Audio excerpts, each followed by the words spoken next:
ಇಲ್ಲ ಸ್ಟಾರ್ಟ್. ಸ್ನೇಹಿತರೆ, ಈ ಒಂದು ಇವತ್ತು ಏನು ಫೇಸ್ಬುಕ್ ಲೈವ್ ನೋಡ್ತಿರ್ತಕ್ಕಂತ ಎಲ್ಲ ವೀಕ್ಷಕರಿಗೆ ನಮ್ಮ SUCI ಕಮ್ಯುನಿಸ್ಟ್ ಪಕ್ಷದಿಂದ ಮೊದಲಿಗೆ ನಾನು ಸ್ವಾಗತ ಬಯಸ್ತಾ ಇದ್ದೀನಿ. ಸ್ನೇಹಿತರೆ, ಇದು ಇವತ್ತು ನಡೀತಾ ಇರೋ ಒಂದು ಫೇಸ್ಬುಕ್ ಲೈವ್ ಕಾರ್ಯಕ್ರಮ ಏನು ಇವತ್ತು ರಾಜ್ಯ ಸರ್ಕಾರ ನೀರನ್ನ ಇವತ್ತೇನು ಖಾಸಗೀಕರಣ ಮಾಡಕ್ ಹೊರಟಿದ್ದಾರೆ. ಅದರಲ್ಲೂ ಗುಲ್ಬರ್ಗದಲ್ಲಿ ಖಾಸಗೀಕರಣ ಮಾಡಕ್ಕೆ ಇವತ್ತು ಎಲ್ಲಾ ನೀರ್ನಿರೀಕ್ಷೆನ ರೆಡಿ ಮಾಡಿದ್ದಾರೆ. ಜಿಲ್ಲಾಧಿಕಾರಿಗಳ ಒಂದು ಅನುಮತಿಯೊಂದಿಗೆ ಇವಾಗ L&T ಕಂಪನಿಯವರಿಗೆ ಕುಡಿಯೋ ನೀರನ್ನ ಸರಬರಾಜು ಮಾಡಕ್ಕೆ ಕೊಟ್ಟಿದ್ದಾರೆ. ಸೊ ಇದನ್ನ ನಮ್ಮ SUCI ಕಮ್ಯುನಿಸ್ಟ್ ಪಕ್ಷದಿಂದ ನಾವು ಇದನ್ನ ವಿರೋಧಿಸ್ತಾ ಇದೀವಿ. ಇದಕ್ಕಿಂತ ಹಿಂದೆ ಕೂಡ ಪ್ರಾರಂಭದಲ್ಲಿ ಏನು ನೀರಿನ ಖಾಸಗೀಕರಣ ಮಾಡಕ್ ಕೊಟ್ಟಿದ್ರು, ಆ ಟೈಮಲ್ಲೂ ನಾವು ಇದನ್ನ ವಿರೋಧಿಸ್ತೀವಿ. ಈ ಒಂದು ಕುಡಿಯೋ ನೀರನ್ನ ಖಾಸಗೀಕರಣ ಮಾಡಬಾರ್ದು. ಯಾಕೆ ಅಂತಂದ್ರೆ ನೈಸರ್ಗಿಕವಾಗಿ ಸಿಗ್ತಕ್ಕಂಥ ನೀರನ್ನ ಇವತ್ತು ಜನಗಳಿಗೆ ಸರಿಯಾಗಿ ರೀತಿಯಲ್ಲಿ ಸರಬರಾಜು ಮಾಡ್ಬೇಕಾಗಿರೋದು ಗುಲ್ಬರ್ಗ ಮಹಾನಗರ ಪಾಲಿಕೆ. ಅದನ್ನ ಬಿಟ್ಟು ಇವತ್ತು ಖಾಸಗಿ ಕಂಪನಿಯವರಿಗೆ ಕೊಡುವಂತ ಹುನ್ನಾರ ಏನು? ಯಾಕೆ ಕೊಡ್ತಾ ಇದ್ದಾರೆ ಖಾಸಗಿ ಕಂಪನಿಯವರಿಗೆ? ಅವರು ಕೂಡ ಇದೇ ಭೀಮಾ ನದಿ ಮತ್ತು ಬೆಣ್ಣೆತೋರದಿಂದ ನೀರು ತಗೊಂಡ್ ಬರ್ತಾರೆ. ಅವ್ರು 24 ಗಂಟೆ ನೀರು ಕೊಡ್ತಾರೆ ಅಂತ ಸಾಧ್ಯ ಆದ್ರೆ ಕಾರ್ಪೊರೇಷನ್ ಅವ್ರು ಯಾಕೆ ಕೊಡಕ್ ಸಾಧ್ಯ ಇಲ್ಲ? ಇದನ್ನ ನಾವು ಇವತ್ತು ಪ್ರಶ್ನೆ ಮಾಡ್ಬೇಕಾಗಿದೆ ಸ್ನೇಹಿತರೆ. ಹಾಗಾಗಿ ಇವತ್ತು ಈ ಒಂದು ಪ್ರಶ್ನೆ ತಗೊಂಡ್ಬಿಟ್ಟು ಇವತ್ತು ನಾವು ಚರ್ಚೆಗೆ ಈ ಒಂದು ಫೇಸ್ಬುಕ್ ಲೈವ್ ಅಲ್ಲಿ ಬಂದಿದ್ದೀವಿ.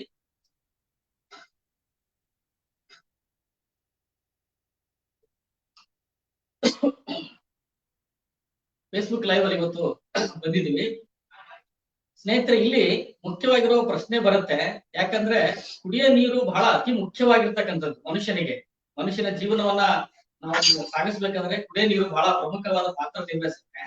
ಆ ನೀರನ್ನ ಇವತ್ತು ಸರ್ಕಾರ ಈ ತರ ಒಂದು ಖಾಸಗಿ ಕಂಪನಿಯವರಿಗೆ ಕೊಡೋದು ಎಷ್ಟು ಮಟ್ಟಿಗೆ ಸರಿ ಅನ್ನೋದು ಇವತ್ತು ಪ್ರಶ್ನೆ ಆಗತ್ತೆ. ಹಾಗಾಗಿ ಇವತ್ತು ಈ ಪ್ರಶ್ನೆ ತಗೊಂಡು ನಾವು ಚರ್ಚೆ ಮಾಡ್ಬೇಕಾಗಿದೆ. ಮತ್ತು ಗುಲ್ಬರ್ಗದ ಎಲ್ಲಾ ಜನಗಳು ಕೂಡ ಯೋಚನೆ ಮಾಡಬೇಕಾಗಿದೆ. ಇಡೀ ಗುಲ್ಬರ್ಗ ಅಂತಲ್ಲ, ಇಡೀ ದೇಶದ ಎಲ್ಲಾ ಕಡೆ ಈ ತರದ ನೀರನ್ನ ಖಾಸಗೀಕರಣ ಮಾಡಕ್ಕೆ ಸರ್ಕಾರ ಹೊರಟಿದೆ. ಕೇಂದ್ರ ಸರ್ಕಾರ ಆಗಿರ್ಬೋದು, ಮತ್ತೆ ನಮ್ಮ ರಾಜ್ಯದಲ್ಲಿ ಕರ್ನಾಟಕ ಸರ್ಕಾರ ಕೂಡ ಇಂತಹ ಕುಡಿಯೋ ನೀರಿನ ಖಾಸಗೀಕರಣ ಬೇರೆ ಬೇರೆ ಜಿಲ್ಲೆಯಲ್ಲಿ ಪ್ರಾರಂಭಿಸಿದ್ದಾರೆ. ಹಾಗಾಗಿ ನಮ್ಮ ನಗರದಲ್ಲಿ ಏನ್ ಮಾಡ್ತಾ ಇದ್ದಾರೆ, ಗುಲ್ಬರ್ಗ ಮಹಾನಗರ ಪಾಲಿಕೆ ಅಡಿಯಲ್ಲಿ ಬರ್ತಕ್ಕಂತ L&T ಕಂಪನಿಗೆ ಏನ್ ಕೊಡ್ತಾ ಇದ್ದಾರೆ, ಇದನ್ನ ನಾವು ಇವತ್ತು ವಿರೋಧಿಸಬೇಕಾಗಿದೆ. ಯಾಕಂದ್ರೆ ಕುಡಿಯೋ ನೀರನ್ನ ಖಾಸಗಿದವ್ರಿಗೆ ಕೊಟ್ರೆ ಅವರು ಹೆಚ್ಚು ಬಿಲ್ ಅನ್ನ ಕಲೆಕ್ಟ್ ಮಾಡ್ತಾರೆ ಒಂದು. ಆಮೇಲೆ ಇವತ್ತು ಅದಕ್ಕೆ ಮೀಟರ್ ಕೂಡಿಸ್ಬಿಟ್ಟು ಬಿಲ್ ಅನ್ನ ವಸೂಲಿ ಮಾಡುವಂತ ದಂಧೆ ನಡೆಯುತ್ತೆ. ಇದು ಸರಿಯಾದದ್ದಲ್ಲ. ಕುಡಿಯೋ ನೀರನ್ನ ಇವತ್ತು ಜನಸಾಮಾನ್ಯರಿಗೂ ತಲುಪಬೇಕು. ನೀರು ಬಹಳ ಅಮೂಲ್ಯವಾಗಿರೋದ್ರಿಂದ ಆ ನೀರನ್ನ ಪ್ರತಿಯೊಬ್ಬ ಕಟ್ಟಕಡೆ ಪ್ರಜೆ ಅಂತ ಏನ್ ಹೇಳ್ತೀವಿ, ಬಡವರಾಗಿರ್ಬೋದು, ಶ್ರೀಮಂತರಾಗಿರ್ಬೋದು, ಮಧ್ಯಮ ವರ್ಗದವರಾಗಿರ್ಬೋದು, ಎಲ್ಲರಿಗೂ ಇವತ್ತು ನೀರು ಬಹಳ ಪ್ರಮುಖವಾದದ್ದಾಗಿದೆ. ಸೊ ಆ ನೀರನ್ನ ಈ ತರ ಅದ್ರ ಮೇಲೆ ಒಂದು ಬಿಸ್ನೆಸ್ ಮಾಡೋದು, ಅದ್ರ ಮೇಲೆ ಒಂದು ಏನಂತಾರೆ ಬಂಡವಾಳ ಹಾಕ್ಬಿಟ್ಟು ಅದರಿಂದ ಬಂಡವಾಳ ತಗೊಳ್ಳುವಂತ ಕೆಲಸನ ಮಾಡಕ್ ಕೊಟ್ಟಿದ್ದಾರೆ. ಇದು ಸರಿಯಾದ ಕ್ರಮ ಅಲ್ಲ, ಜನವಿರೋಧಿ ಕ್ರಮ ಇದೆ. ಹಾಗಾಗಿ ಈ ಒಂದು ನೀರಿನ ಖಾಸಗೀಕರಣದ ವಿರುದ್ಧ ನಾವು ದೊಡ್ಡ ಮಟ್ಟದಲ್ಲಿ ಚಳವಳಿ ಬೆಳೆಸಬೇಕಾದ ಸಂದರ್ಭ ಬಂದಿದೆ ಸ್ನೇಹಿತರೆ. ಹಾಗಾಗಿನೇ ನಮ್ಮ ಪಕ್ಷದಿಂದ ಇದೇ ತಿಂಗಳು ಅಂದ್ರೆ ಆಗಸ್ಟ್ 18ನೇ ತಾರೀಕು ನಾವು ಗುಲ್ಬರ್ಗದಲ್ಲಿ ಈ ಒಂದು ನೀರಿನ ಖಾಸಗೀಕರಣದ ವಿರುದ್ಧ ಒಂದು ದೊಡ್ಡ ಚಳವಳಿಯನ್ನ ಸಂಘಟಿಸ್ತಾ ಇದೀವಿ. ಆ ಒಂದು ಚಳವಳಿಯಲ್ಲಿ ಕೂಡ ತಾವು ಹೆಚ್ಚಿನ ಸಂಖ್ಯೆಯಲ್ಲಿ ಭಾಗವಹಿಸಬೇಕಂತ ನಾವು ತಮ್ಮಲ್ಲಿ ಮನವಿ ಮಾಡ್ಕೊತಾ ಇದೀನಿ. ಅದೇ ರೀತಿಯಾಗಿ ಇವತ್ತು ಅದರ ಕುರಿತಾಗಿರ್ತಕ್ಕಂಥ ಒಂದು ಸಮಗ್ರ ಚಿತ್ರಣ ನಮ್ಮ ಪಕ್ಷದ ಜಿಲ್ಲಾ ಕಾರ್ಯದರ್ಶಿಗಳು ಮತ್ತು ನಮ್ಮ ರಾಜ್ಯ ಸಮಿತಿಯ ಸದಸ್ಯರಾದಂತ HV ದಿವಾಕರ್ ಅವರು ನಡೆಸ್ಕೊಡ್ತಾ ಇದ್ದಾರೆ. ಸೊ ಅವರು ಈ ಒಂದು ಫೇಸ್ಬುಕ್ ಲೈವ್ ಕಾರ್ಯಕ್ರಮನ ಪ್ರಾರಂಭಿಸಬೇಕು. ಈ ಒಂದು ಪಾಲಿಸಿ ಏನಿದೆ, ನೀರಿನ ಖಾಸಗೀಕರಣದ ಪಾಲಿಸಿ ಏನಿದೆ, ಇದ್ರ ಬಗ್ಗೆ ಸಮಗ್ರ ಒಂದು ಚಿತ್ರಣನ ನಮ್ಮ ಗುಲ್ಬರ್ಗ ಜನತೆ ಮುಂದಿಡಬೇಕು ಅಂತ ಹೇಳಿ ಅವ್ರನ್ನ ಕೇಳ್ಕೊತಾರೆ.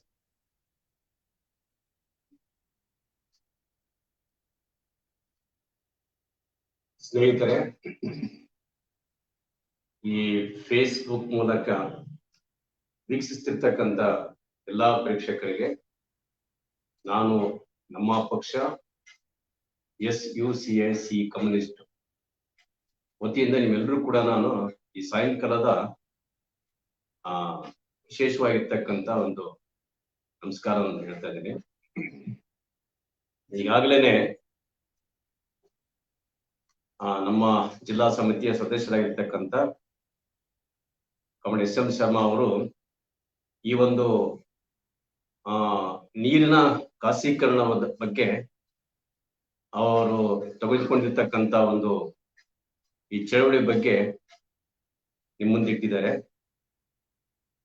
ಸೊ ಇಲ್ಲಿ ಮುಖ್ಯವಾಗಿ ನಾನ್ ನಿಮ್ ಜೊತೆಗೆ ಹಂಚ್ಕೊಳ್ತಕ್ಕಂಥ ವಿಷಯ ಅಂತಂದ್ರೆ,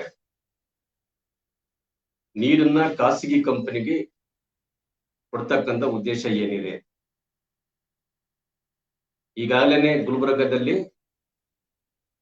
ಸುಮಾರು 660 ಕೋಟಿ ರೂಪಾಯಿ ಖರ್ಚು ಮಾಡಿಬಿಟ್ಟು L&T ಕಂಪನಿಗೆ ಇದನ್ನ ಹಸ್ತಾಂತರ ಮಾಡಿದ್ದಾರೆ. ಅಂದ್ರೆ 660 ಕೋಟಿ ರೂಪಾಯಿ ಖರ್ಚು ಮಾಡಿಬಿಟ್ಟು ಅವರು ಇನ್ಫ್ರಾಸ್ಟ್ರಕ್ಚರ್ ಅಂದ್ರೆ ಮೂಲ ಸೌಕರ್ಯ ಏನಂತಾರೆ, ಪೈಪ್ ಲೈನ್ ಹಾಕೋದಾಗ್ಲಿ ಅಥವಾ ಓವರ್ ಹೆಡ್ ಟ್ಯಾಂಕ್ ಅನ್ನು ನಿರ್ಮಿಸೋದಾಗ್ಲಿ ಅಥವಾ ಟ್ಯಾಪ್ ನ ಕೊಡೋದಾಗ್ಲಿ, ಇದು ನಿರ್ಮಿಸಲಾಗಲಿ, ಎಲ್ಲಕ್ಕೂ ಸೇರ್ಬಿಟ್ಟು ಟೋಟಲ್ ಆಗಿ ಸುಮಾರು ಗುಲ್ಬರ್ಗ ನಗರದಲ್ಲಿ 1100 ಕಿಲೋಮೀಟರ್ ಅಷ್ಟು ಪೈಪ್ ಲೈನ್ ಗಳನ್ನ ಹಾಕ್ಬೇಕು ಅಂತ ತಿಳ್ಕೊಂಡು ವರದಿ ಇದೆ. ಈಗಾಗಲೇ ಸುಮಾರು ವರ್ಷಗಳಿಂದ ನಗರದಲ್ಲಿರ್ತಕ್ಕಂಥ ಈ ಒಳಚರಂಡಿ ವ್ಯವಸ್ಥೆ ಏನಿದೆ, ಆಫೀಸ್ ಇದೆ, ಇದು ಡಿಪಾರ್ಟ್ಮೆಂಟ್ ಇಲಾಖೆ, ಅವ್ರು ಹಾಕಿರ್ತಕ್ಕಂಥ ಈ ಪೈಪ್ ಲೈನ್ ಆಗ್ಲಿ ಎಲ್ಲನೂ ಕೂಡ ಇವತ್ತು ಅದು ಸಾಕಷ್ಟು ಹಳೇದಾಗಿದೆ. ಈಗ ಇವರು ಸಪರೇಟ್ ಆಗಿ ಅಂತಂದ್ರೆ L&T ಕಂಪನಿದವ್ರು ಏನಂತ ಅಂದ್ಬಿಟ್ರೆ, ಇಡೀ ಗುಲ್ಬರ್ಗ ನಗರದ ಎಲ್ಲಾ ಕಡೆ ಪೈಪ್ ಲೈನ್ ಹಾಕ್ಬಿಟ್ಟು ನೀರನ್ನ 24 ತಾಸು 7 ದಿನಗಳಲ್ಲಿ 24x7 ಅವರು ನೀರು ಕೊಡ್ಬೇಕಂತ ತಿಳ್ಕೊಂಡ್ಬಿಟ್ಟು ಸರ್ಕಾರ ಯೋಚನೆ ಮಾಡ್ತಾರೆ. ನಮಗೆ ಒಂದು ಪ್ರಶ್ನೆ ಬರುತ್ತೆ, ನೀರು ಬಹಳ ಕನಿಷ್ಠ ವಸ್ತು, ಬಹಳ ಅವಶ್ಯಕತೆವಾಗಿದೆ, ಬಹಳ ನೆಸೆಸಿಟಿ ಇದು. ಮನುಷ್ಯನಿಗೆ ಜೀವಿಸ ಯಾವ ರೀತಿ ಗಾಳಿ ಬೇಕು, ಗಾಳಿ ಇಲ್ಲಾರ್ದೇನೆ ಮನುಷ್ಯ ಜೀವಿಸ್ಲಕ್ಕಾಗಲ್ಲ. ಹಾಗೇನೆ ನೀರು ಕೂಡ ಅಷ್ಟೇ ಅವಶ್ಯಕವಾಗಿದೆ ಮತ್ತು ಅಷ್ಟೇ ಕನಿಷ್ಠವಾಗಿರ್ತಕ್ಕಂಥ ವಸ್ತು ಇದು ನೀರು. ಜನತಾಂತ್ರಿಕ ದೇಶದಲ್ಲಿ ನಮ್ಮ ಭಾರತ ಒಂದು ಜನತಾಂತ್ರಿಕ ರಾಷ್ಟ್ರ ಇದೆ. ಸೊ ಇದರಲ್ಲಿ ಎಲ್ಲಾ ಜನತೆಗೆ ಸರ್ಕಾರ ಏನಂತ ಅಂದ್ಬಿಟ್ರೆ ನೀರನ್ನ ಉಚಿತವಾಗಿ ಸರಬರಾಜು ಮಾಡಬೇಕು. ಆದ್ರೆ ಇವತ್ತೇನಾಗಿದೆ ಅಂತ ಅಂದ್ಬಿಟ್ರೆ, ನಮ್ಮ ದೇಶದಲ್ಲಿ ಆಳ್ವಿಕೆ ಮಾಡ್ತಕ್ಕಂಥ ಎಲ್ಲಾ ಸರ್ಕಾರಗಳು ಏನಂತಂದ್ರೆ, ಈ ನೀರನ್ನ ಏನು ಮನುಷ್ಯರಿಗೆ ಅವಶ್ಯಕವಾಗಿ ಬೇಕಾಗಿದೆ ಇದನ್ನ ಖಾಸಗಿ ಕಂಪನಿಗೆ ಕೊಟ್ಬಿಟ್ಟು ಅವ್ರ ಮೂಲಕ ನೀರನ್ನು ಜನತೆಗೆ ಕೊಡಕ್ಕೆ ಒಂದು ಹುನ್ನಾರ ನಡೀತಾ ಇದೆ. ಇದು ಯಾಕೆ ಸರ್ಕಾರನೇ ಅವ್ರ ಜವಾಬ್ದಾರಿ ಅಲ್ವಾ? ನಾವು ಚುನಾವಣೆಯಲ್ಲಿ ಅವರಿಗೆಲ್ಲ ಓಟ್ ಹಾಕ್ಬಿಟ್ಟು ಅವ್ರಿಗೆ ಅಧಿಕಾರ ತಗೊಂಡ್ ಬಂದಿದೀವಿ. ಅದು ಯಾವುದೇ ಪಕ್ಷ ಇರ್ಬೋದು. ಅಲ್ಲಿ ಅವ್ರ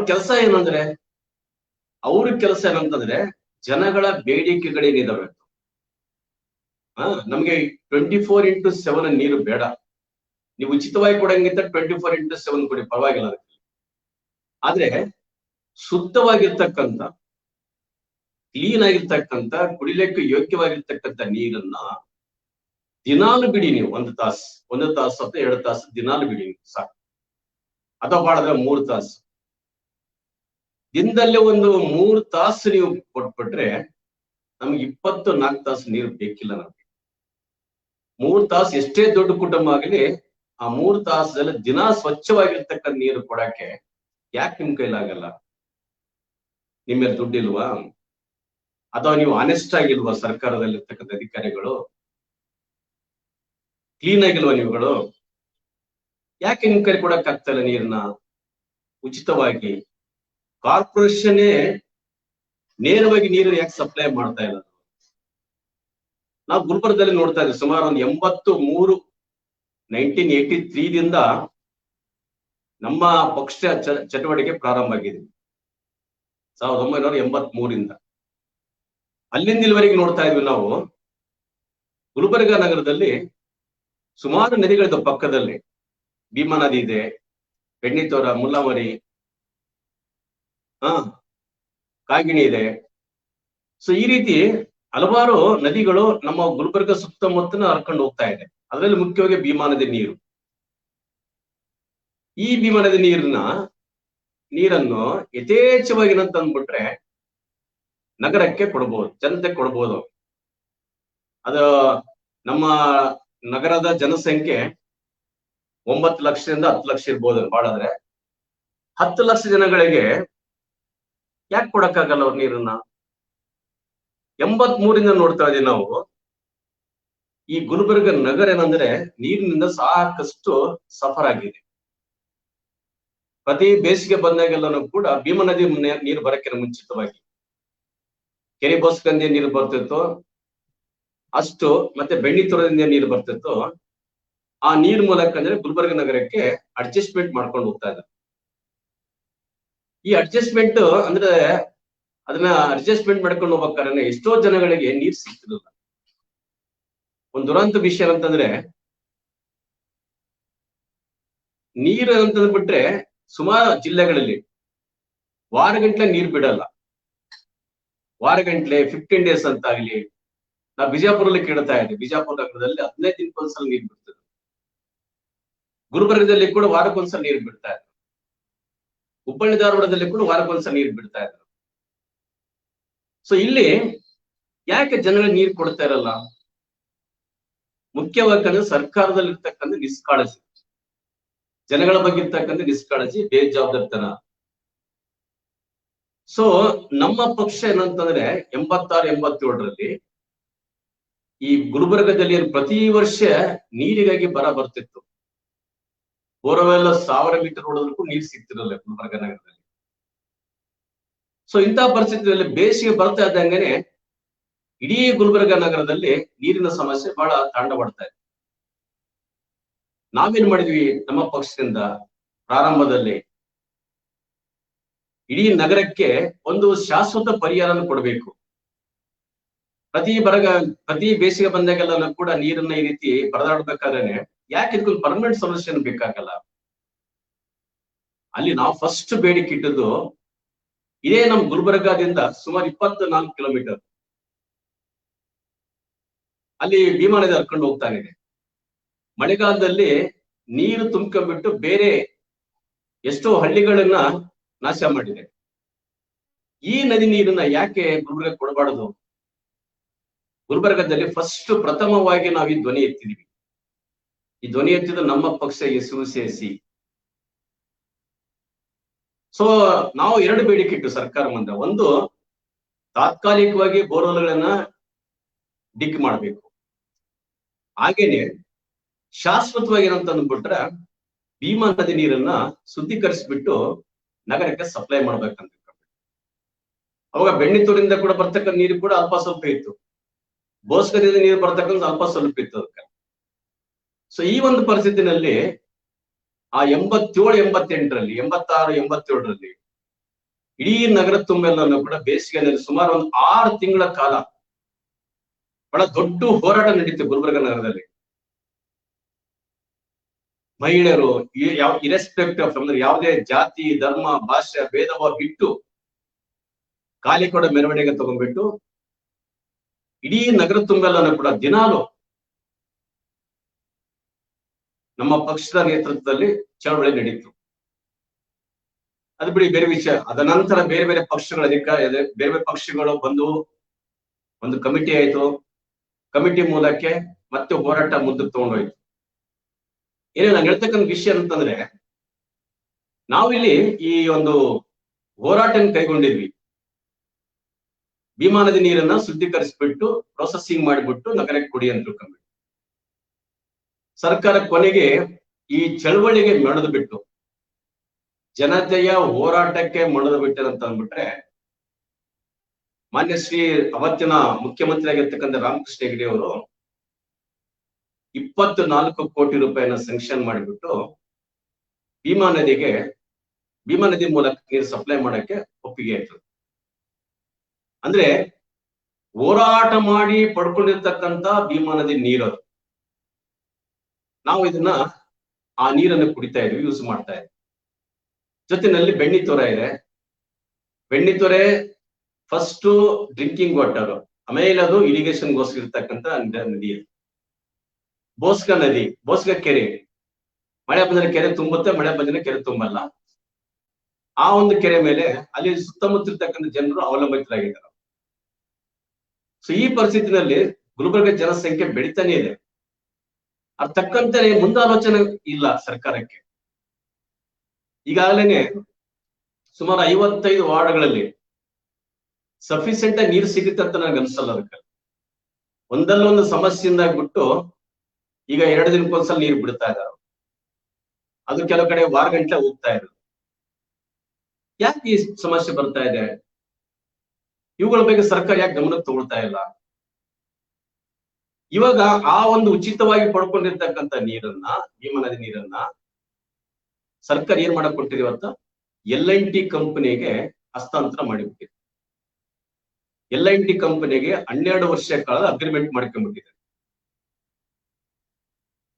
2003 ಈ ನಗರ ಒಳಚರಂಡಿ ಏನ್ ಡಿಪಾರ್ಟ್ಮೆಂಟ್ ಇದೆ, ನೀರು ಸರಬರಾಜು ಒಳಚರಂಡಿ ವಿಭಾಗ ಇಲಾಖೆ, ಇವ್ರು ಏನಂದ್ರೆ ಒಂದು ತಿದ್ದುಪಡಿ ತಗೊಂಡ್ಬಂದ್ಬಿಟ್ರೆ 2003 2004 ಏನಂತಂದ್ರೆ ನೀರನ್ನ ಖಾಸಗಿ ಕೊಡ್ಬೇಕಂತ ತಿಳ್ಕೊಂಡ್ಬಿಟ್ಟು. ಸೊ ನೀರನ್ನ ಖಾಸಗಿ ಕೊಡ್ಬೇಕಂತ ತಿಳ್ಕೊಂಡ್ಬಿಟ್ಟು ಈ ಮುನ್ಸಿಪಾಲಿಟಿ ಆಕ್ಟ್ ಅನ್ನು ತಿದ್ದುಪಡಿ ಮಾಡಿಬಿಟ್ಟು ನೀರನ್ನ ಖಾಸಗಿ ಕೊಡ್ಬೇಕಂತ ತಿಳ್ಕೊಂಡು ತೀರ್ಮಾನ ಕೈಗೊಂಡ್ರು.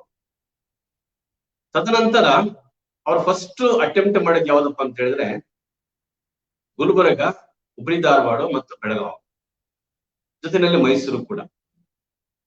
ಸೊ ಈ ಮಹಾನಗರ ಪಾಲಿಕೆಗಳನ್ನ ಕಾರ್ಪೊರೇಷನ್ಸ್ ಏನಂದ್ರೆ ಅಲ್ಲಿ ಇಡೀ ನಗರ ತುಂಬೆಲ್ಲ ಕೂಡ ನೀರನ್ನ ಖಾಸಗೀಕರಣಗೊಳಿಸ್ಬೇಕಂತ ತಿಳ್ಕೊಂಡ್ಬಿಟ್ಟು ತೀರ್ಮಾನ ಮಾಡಿದ್ರು. ಸೊ ಇವತ್ತು ಈಗಾಗಲೇ ಗುಲ್ಬರ್ಗ ನಗರದಲ್ಲಿ ಈಗಾಗಲೇ ಈಗ 660 ಕೋಟಿ ರೂಪಾಯಿ ಬಿಡುಗಡೆ ಆಗಿದೆ ವರ್ಲ್ಡ್ ಬ್ಯಾಂಕ್ ಇಂದ. ಅದು ವರ್ಲ್ಡ್ ಬ್ಯಾಂಕ್ ಕೊಡ್ತಿರೋದು ಯಾರಿಗಂತ ಅಂದ್ಬಿಟ್ರೆ L&T ಕಂಪನಿಗೆ. L&T ಕಂಪನಿ ಕೂಡ ಬಹುರಾಷ್ಟ್ರೀಯ ಕಂಪನಿ ಇದು. ಈ ರೀತಿ ಆಗ್ಬಿಟ್ಟು ಅವ್ರು ಏನ್ ಮಾಡ್ತಾರೆ ಅಂತ ಅಂದ್ಬಿಟ್ರೆ ಇಡೀ ನಗರ ತುಂಬ ಹೊಸ ಪೈಪನ್ನ ಹಾಕಿಬಿಟ್ಟು 24x7 ನೀರನ್ನ ಕೊಡ್ಬೇಕಂಬುದು ಓದಿದೆ. ಸ್ನೇಹಿತರೆ, ಇವ್ರಿಗೆ ಅಂತ ಒಂದು ಕರುಣೆ ಬಂತು L&T ಕಂಪನಿಗೆ, ಅಥವಾ ವಿಶ್ವ ಬ್ಯಾಂಕ್ಗೆ, ಅಥವಾ ವರ್ಲ್ಡ್ ಬ್ಯಾಂಕಿಗೆ, ಇವರಿಗೆ ಜನ ಅನುಕಂಪ ಬಂತ? ಜನಗಳ ಬಗ್ಗೆ ನೀರು ಕೊಡ್ಬೇಕಂತ ತಿಳ್ಕೊಂಡ್ಬಿಟ್ಟು ಒಂದು ಬಹಳ ವಿಷಯ ಇಂಪಾರ್ಟೆಂಟ್ ಅರ್ಥ ಮಾಡ್ಕೋಬೇಕಾಗತ್ತೆ, ಮುಂದೆ ಹೇಳ್ತೀನಿ ನಾನು. ಸೊ ಇವಾಗ ಏನಂತ ಅಂದ್ಬಿಟ್ರೆ ಈ ಗುಲ್ಬರ್ಗ ತುಂಬೆಲ್ಲ ಕೂಡ ಪೈಪನ್ನ ಹಾಕ್ಬಿಟ್ಟು ನೀರನ್ನ ಕೊಡ್ತಾರ. ಅವರ ಒಂದು ಅಗ್ರಿಮೆಂಟ್ ಪ್ರಕಾರ ಏನಂತ ಅಂದ್ಬಿಟ್ರೆ ಅವರ ಒಂದು ದಾಖಲೆಗಳು ಏನಿದೆ ಅಂತಂದ್ರೆ ಒಂದು ಕುಟುಂಬಕ್ಕೆ 8,000 ಲೀಟರ್ ನೀರನ್ನ 8,000 ಲೀಟರ್ ಎಷ್ಟಾಗುತ್ತೆ ದುಡ್ಡು ಅಂತಂದ್ರೆ ಆಲ್ಮೋಸ್ಟ್ ಅದು 58 ರೂಪಾಯಿ ಆಗ್ತಾ ಇದೆ. 8,000 ಲೀಟರ್ಗೆ 58 ರೂಪಾಯಿ. ಹೀಗೆ 8,000 ನೀರು ಸಾಕಾಗಿಲ್ಲ ಅಂತಂದ್ರೆ ನೆಕ್ಸ್ಟ್ 15,000 ತನ ನೀರು ತಗೊಳ್ತಾರ, 15,000 ಲೀಟರ್ ನೀರು ತಗೊಳ್ತಾರ. ಅದಕ್ಕೆ 1,000 ಲೀಟರ್ಗೆ 9 ರೂಪಾಯಿ ಜಾಸ್ತಿ ಆಗುತ್ತೆ. ಹಾಗೆ ಅಪ್ ಟು 25,000 ತನ ಯಾರು ಲೀಟರ್ ನೀರು ತಗೊಳ್ತಾರ ಒಂದು ಮನೆಗೆ, ಅವ್ರಿಗೆ ಏನಾಗುತ್ತೆ ಅಂತಂದ್ರೆ 11 ರೂಪಾಯಿ ಜಾಸ್ತಿ ಆಗುತ್ತೆ ಪರ್ 1000 ಲೀಟರ್ಸ್ಗೆ. ಸೊ ಅದಾದ್ಮೇಲೆ 25,000 ನಂತರ ಏನು ಮತ್ತೆ ಲೀಟರ್ಸ್ ನೀರು ತಗೊಳ್ತಾರ, ಪ್ರತಿಯೊಂದು 1000 ನೀರಿಗೆ 13 ರೂಪಾಯಿ ಜಾಸ್ತಿ ಆಗುತ್ತೆ. ಅಂದ್ರೆ ಬರಾಬರಿ ಅಂತಂದ್ರೆ 225 ರೂಪಾಯಿ ಇದು ಬಿಲ್ ಆಗುತ್ತೆ. ಒಂದ್ ವಿಷಯ ಇಷ್ಟಪಡ್ತೀನಿ ನಾನು, ವರ್ಲ್ಡ್ ಬ್ಯಾಂಕ್ ಏನ್ ಹೇಳ್ತದೆ ಎಲ್ಲಾ ರಾಷ್ಟ್ರಗಳಿಗೆ ನೀರಿನ ದರವನ್ನು ಪ್ರತಿ ವರ್ಷ ಕೂಡ ಜಾಸ್ತಿ ಮಾಡಬೇಕು ಅಂತ ಹೇಳ್ತಾ ಇದೆ, ಇನ್ಕ್ಲೂಡಿಂಗ್ ಅಮೆರಿಕ ಕೂಡ. ಅಮೆರಿಕ, ಆಸ್ಟ್ರೇಲಿಯಾ, ವೆನೆಜುಲಾ, ನ್ಯೂಜಿಲ್ಯಾಂಡ್, ಬೋಲ್ವೆ ಎಲ್ಲ ಬೇರೆ ಬೇರೆ ರಾಷ್ಟ್ರಗಳಿಗೆ ನಿಮ್ಮ ದೇಶದಲ್ಲಿ ನೀರಿನ ದರ ಏನಂದ್ರೆ ಪ್ರತಿ ವರ್ಷ ಜಾಸ್ತಿ ಮಾಡ್ಬೇಕಂತ ತಿಳ್ಕೊಂಡ್ಬಿಟ್ಟು. ಯಾಕಂದ್ರೆ ವರ್ಲ್ಡ್ ಬ್ಯಾಂಕ್ ದುಡ್ಡು ತಗೊಂಡ್ಬಂದಿರ್ತಾರೆ ಇವರು, ಏನು ಜಾಸ್ತಿ ಮಾಡ್ತಾ ಹೋಗ್ತಾರ ಆ ಅಮೌಂಟ್ ಅಲ್ಲಿ ಕೊಡ್ತಾ ಹೋಗ್ತಾರ. ಸೊ ಈ ರೀತಿ ನಾನೊಂದು ಪ್ರಶ್ನೆ ಕೇಳ್ತೀನಿ, ಒಬ್ಬ ಮನುಷ್ಯನಿಗೆ ಒಂದು ದಿನಕ್ಕೆ 150 ಲೀಟರ್ 120ರಿಂದ 150 ಲೀಟರ್ ಉಪಯೋಗಿಸ್ತಾರ. ಈಗ ದೊಡ್ಡ ಕುಟುಂಬ ಇತ್ತು ಅಂತಂದ್ರೆ 8,000 ಲೀಟರ್ ನೀರು ಸಾಕಾಗಲ್ಲ, 15,000 ಲೀಟರ್ ನೀರು ಸಾಕಾಗಲ್ಲ, 5,000 ಲೀಟರ್ ಕೂಡ ಸಾಕಾಗಲ್ಲ ಅದಕ್ಕೆ. ಸೊ ಈ ರೀತಿ ಫೇಸ್ ವೈಸ್ ಏನ್ ಮಾಡ್ತಾರ ಅಂತಂದ್ರೆ ಅವರು ಈ ಒಂದು ರೇಟ್ ಟ್ಯಾರಿಫ್ ಅನ್ನು ಫಿಕ್ಸ್ ಮಾಡ್ತಾರ. ಸೊ ಈ ರೀತಿ ಟ್ಯಾರಿಫ್ ಅನ್ನು ಫಿಕ್ಸ್ ಮಾಡ್ತಾ ಹೋಗ್ಬಿಟ್ಟು ಏನಾಗುತ್ತೆ ಅಂತಂದ್ರೆ ಬಡ ಜನತೆಗೆ ಏನ್ ಮಾಡ್ಬೇಕು ಅವರು? ಇದಕ್ಕಿಂತ ಮುಂಚೆ ಅವ್ರು ಏನ್ ಮಾಡ್ತಾರೆ ಅಂದ್ರೆ L&T ಕಂಪನಿದವ್ರು ಏನ್ ಮಾಡ್ತಾರೆ ಅಂದ್ರೆ, ಅಥವಾ ವರ್ಲ್ಡ್ ಬ್ಯಾಂಕ್ ಏನ್ ಡೈರೆಕ್ಷನ್ಸ್ ಇದೆ ಅಂತಂದ್ರೆ, ಫಸ್ಟ್ ಎಲ್ಲೆಲ್ಲೇ ಸರ್ಕಾರಿ ವಲಯದ ಇದು ಕಾರ್ಪೊರೇಷನ್ ಕಡೆಯಿಂದ ಇರ್ತಕ್ಕಂಥ ಟ್ಯಾಪ್ ನಳನ ಕಟ್ ಮಾಡಬೇಕು. ಅದಾದ್ಮೇಲೆ ಖಾಸಗಿ ಆಗ್ಬಿಟ್ಟು ಎಲ್ಲಿ ಕೂಡ ಬೋರ್ವೆಲ್ ಹಾಕ್ಬೇಡ. ಇದು ಅವ್ರ ಕಂಡೀಷನ್ಸ್ ಇದೆ ಅದರಲ್ಲಿ. ಬಟ್ ಓಪನ್ ಆಗಿ ಹೇಳ್ತಾ ಇಲ್ಲ ಅವ್ರು. ಅಂದ್ರೆ ಕಾರ್ಪೊರೇಷನ್ ಅಂಡಲ್ಲಿ ಬರ್ತಕ್ಕಂತ ಒಳಚರಂಡಿ ಅಂದ್ರೆ ವಾಟರ್ ಸಪ್ಲೈ ಬೋರ್ಡ್ ಬರ್ತಕ್ಕಂತ ಎಲ್ಲಾ ಟ್ಯಾಪ್ಗಳನ್ನು ಅಂತಂದ್ರೆ ಕಟ್ ಮಾಡ್ಬೇಕು. ಕಟ್ ಮಾಡಿಬಿಟ್ಟು ಎಲ್ಲಾ ಕಡೆ ಈ ಒಂದು LNT ಕಂಪನಿಗಳನ್ನ ಜೋಡಣೆ ಮಾಡ್ಬೇಕು. ಸೊ ಜೊತೆಗೆ ಏನ್ ಮಾಡ್ತಾರೆ ಅಂತ ಅಂದ್ಬಿಟ್ಟ ಇಲ್ಲಿ ಮೀಟರ್ ಕೊಡ್ಸ್ತಾರೆ. ಈಗಾಗಲೇ ಶುರುವಾಗಿದೆ, ಪ್ರಕ್ರಿಯೆ ಶುರುವಾಗಿದೆ. ಗುಲ್ಬರ್ಗಾದಲ್ಲಿ ಸುಮಾರು 11 ವಾರ್ಡ್ಗಳಲ್ಲಿ 24x7 24x7 ವಾಟರ್ ಸಪ್ಲೈ ಮಾಡ್ತಾರೆ, ಮೀಟರ್ ಕೊಡಿಸಿದ್ದಾರೆ. ಅಲ್ಲಿ ಕೂಡ ಸಾಕಷ್ಟು ಬಿಲ್ಗಳು ಬರ್ತಾ ಇದೆ. ಇವಾಗ ಇದು ಬಹಳ ಅಪಾಯ ಅಲ್ವೇ ಇದು? ವಾಟರ್ ಬೋರ್ಡ್ ಕೆಳ ಅಂದ್ರೆ ಕಾರ್ಪೊರೇಷನ್ ಅಲ್ಲಿ ಬರ್ತಕ್ಕಂತ ಅಂದ್ರೆ ಗೌರ್ಮೆಂಟ್ ನಡನ ಕಟ್ ಮಾಡಿಬಿಟ್ಟು ಎಲ್ಲಾ ಕಡೆ ಸರ್ಕಾರ ಅಂದ್ರೆ ಯಾರು ಕೂಡ ಖಾಸಗಿ ಇದು ಮಾಡಬಾರ್ದು, ಬೋರ್ವೆಲ್ ಹಾಕಬಾರ್ದು. ಇದು ಸ್ಪಷ್ಟವಾಗಿ ತೋರಿಸ್ಕೊಡ್ತಾನೆ ಇದೆ. ಸರ್ಕಾರ ಕೆಳಗೆ ಬರ್ತಕ್ಕಂತ ಎಲ್ಲಾ ಬೋರ್ವೆಲ್ ಕಟ್ ಮಾಡಬೇಕು, ನಳಗಳು ಕಟ್ ಮಾಡಬೇಕು. ಆಮೇಲೆ ಕೇವಲ ಬರೇ ಯಾರು LNT ಕಂಪನಿ ಮೂಲಕ ಕೊಟ್ಟಿರ್ತಕ್ಕಂಥ ಕನೆಕ್ಷನ್ಸ್ ಏನ್ ಟ್ಯಾಪ್ ಇದೆಲ್ಲ ಅದಕ್ಕೆ ಮೀಟರ್ ಕೊಡಿಸ್ತಾರೆ ಅಷ್ಟೇ. ಈಗ ನಮ್ಮ ಗುಲ್ಬರ್ಗ ನಗರ ತಗೊಂಡ್ರೆ ಎಕ್ಸಾಂಪಲ್ 75ರಿಂದ 80 ಸ್ಲಮ್ ಏರಿಯಾಗಳಿದಾವೆ. ಈ ಸ್ಲಮ್ ಏರಿಯಾಗಳ ಜನಗಳ ಪರಿಸ್ಥಿತಿ ಬಹಳ ಶೋಚನೀಯವಾಗಿದೆ, ಬಹಳ ಭೀಕರವಾಗಿದೆ. ಕೂಲಿ ಕೆಲಸ ಮಾಡ್ಕೊಂಡ್ಬಿಟ್ಟು ಜೀವನ ಮಾಡಬೇಕು. ಕೆಳ ಮಧ್ಯಮ ವರ್ಗ ಜನರ ಜೀವನ ಪರಿಸ್ಥಿತಿ ಬಹಳ ಕಠಿಣವಾಗಿದೆ.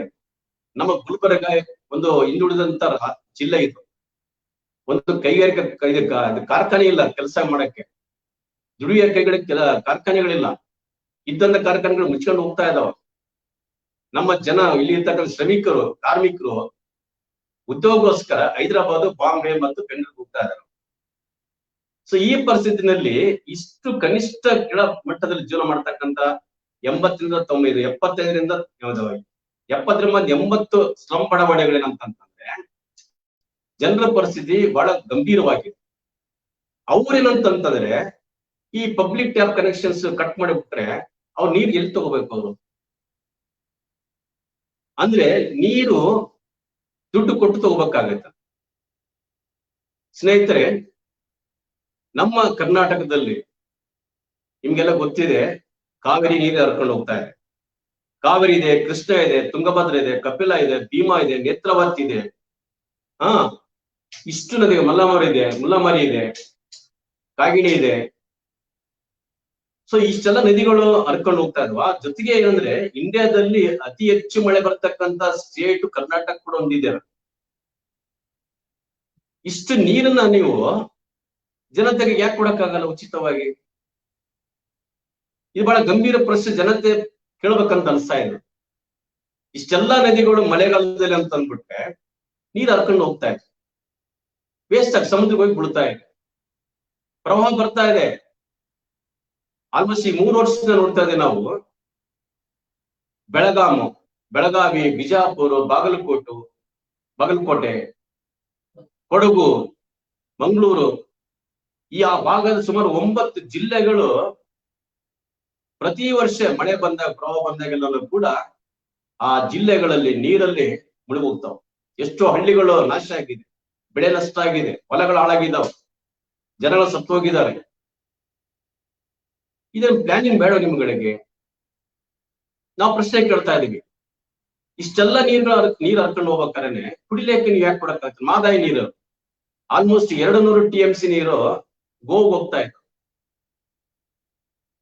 ಕರ್ನಾಟಕ ಪಾಲಿಗೆ 44 TMC ನೀರು ಬೇಕಷ್ಟೇ. ಅದು 7 TMC ನೀರು ಕುಡಿಲಿಕ್ಕಷ್ಟೇ. ಧಾರವಾಡ, ಗದಗ, ಹುಬ್ಳಿ ಈ ಭಾಗಗಳಿಗೆ ಕುಡಿಲಿಕ್ಕೆ ನೀರು ಕೇಳ್ತಾರೆ. ಎಷ್ಟು? 7 TMC ನೀರು. ಸರ್ಕಾರದಲ್ಲಿ ಇತ್ಯರ್ಥ ಮಾಡಕ್ ರೆಡಿ ಇಲ್ಲ ಅವ್ರು. ಸ್ನೇಹಿತರೆ, ನಾವು ಒಟ್ಟಾಗಿ ಹೇಳ್ತಕ್ಕಂಥ ವಿಷಯ ಅಂತಂದ್ರೆ, ಇಲ್ಲಿ ನಮ್ಮ ರಾಜ್ಯದಲ್ಲಿ ಯಥೇಚ್ಛವಾಗಿ ನೀರು ಹರಿತಾ ಇದೆ. ಮಳೆಗಾಲದಲ್ಲಿ ಅದನ್ನ ಸಂಗ್ರಹ ಮಾಡಿಬಿಟ್ಟು ಎಲ್ಲಾ ನದಿಗಳನ್ನ ಮತ್ತು ಈ ಡಿಸಿಲ್ಟಿಂಗ್ ಮಾಡಿಬಿಟ್ಟು, ಕೆರೆಗಳನ್ನ ಡಿಸಿಲ್ಟಿಂಗ್ ಮಾಡಿಬಿಟ್ಟು ನೀರು ಹೆಚ್ಚು ಸಂಗ್ರಹ ಮಾಡ್ಬೋದಲ್ವಾ? ಒಂದ್ ಹೇಳ್ತೀನಿ ವಿಷಯ. ಹೋದ ಸಲ ಈ ಪ್ರವಾಹ ಬಂತು ಪಟ್ಟಿಗಲ್ಲಿ, ಈ ಇದು ಯಾವುದೋ ಕೊಡಗು ಜಿಲ್ಲೆನಲ್ಲಿ ಸಾಕಷ್ಟು ಮಳೆ ಬಂತು. ಕೊನೆಗೆ ಅವ್ರು ಏನ್ ಮಾಡಿದ್ರು ಅಂತಂದ್ರೆ ಕುಡಿಲಿಕ್ಕೆ ನೀರು ಸಿಗಲಿಲ್ಲ ಅವ್ರಿಗೆ. ಒಂದು ಕೊಟೇಶನ್ಸ್ ಇದೆಯಲ್ಲ, ಏನಂತಂದ್ರೆ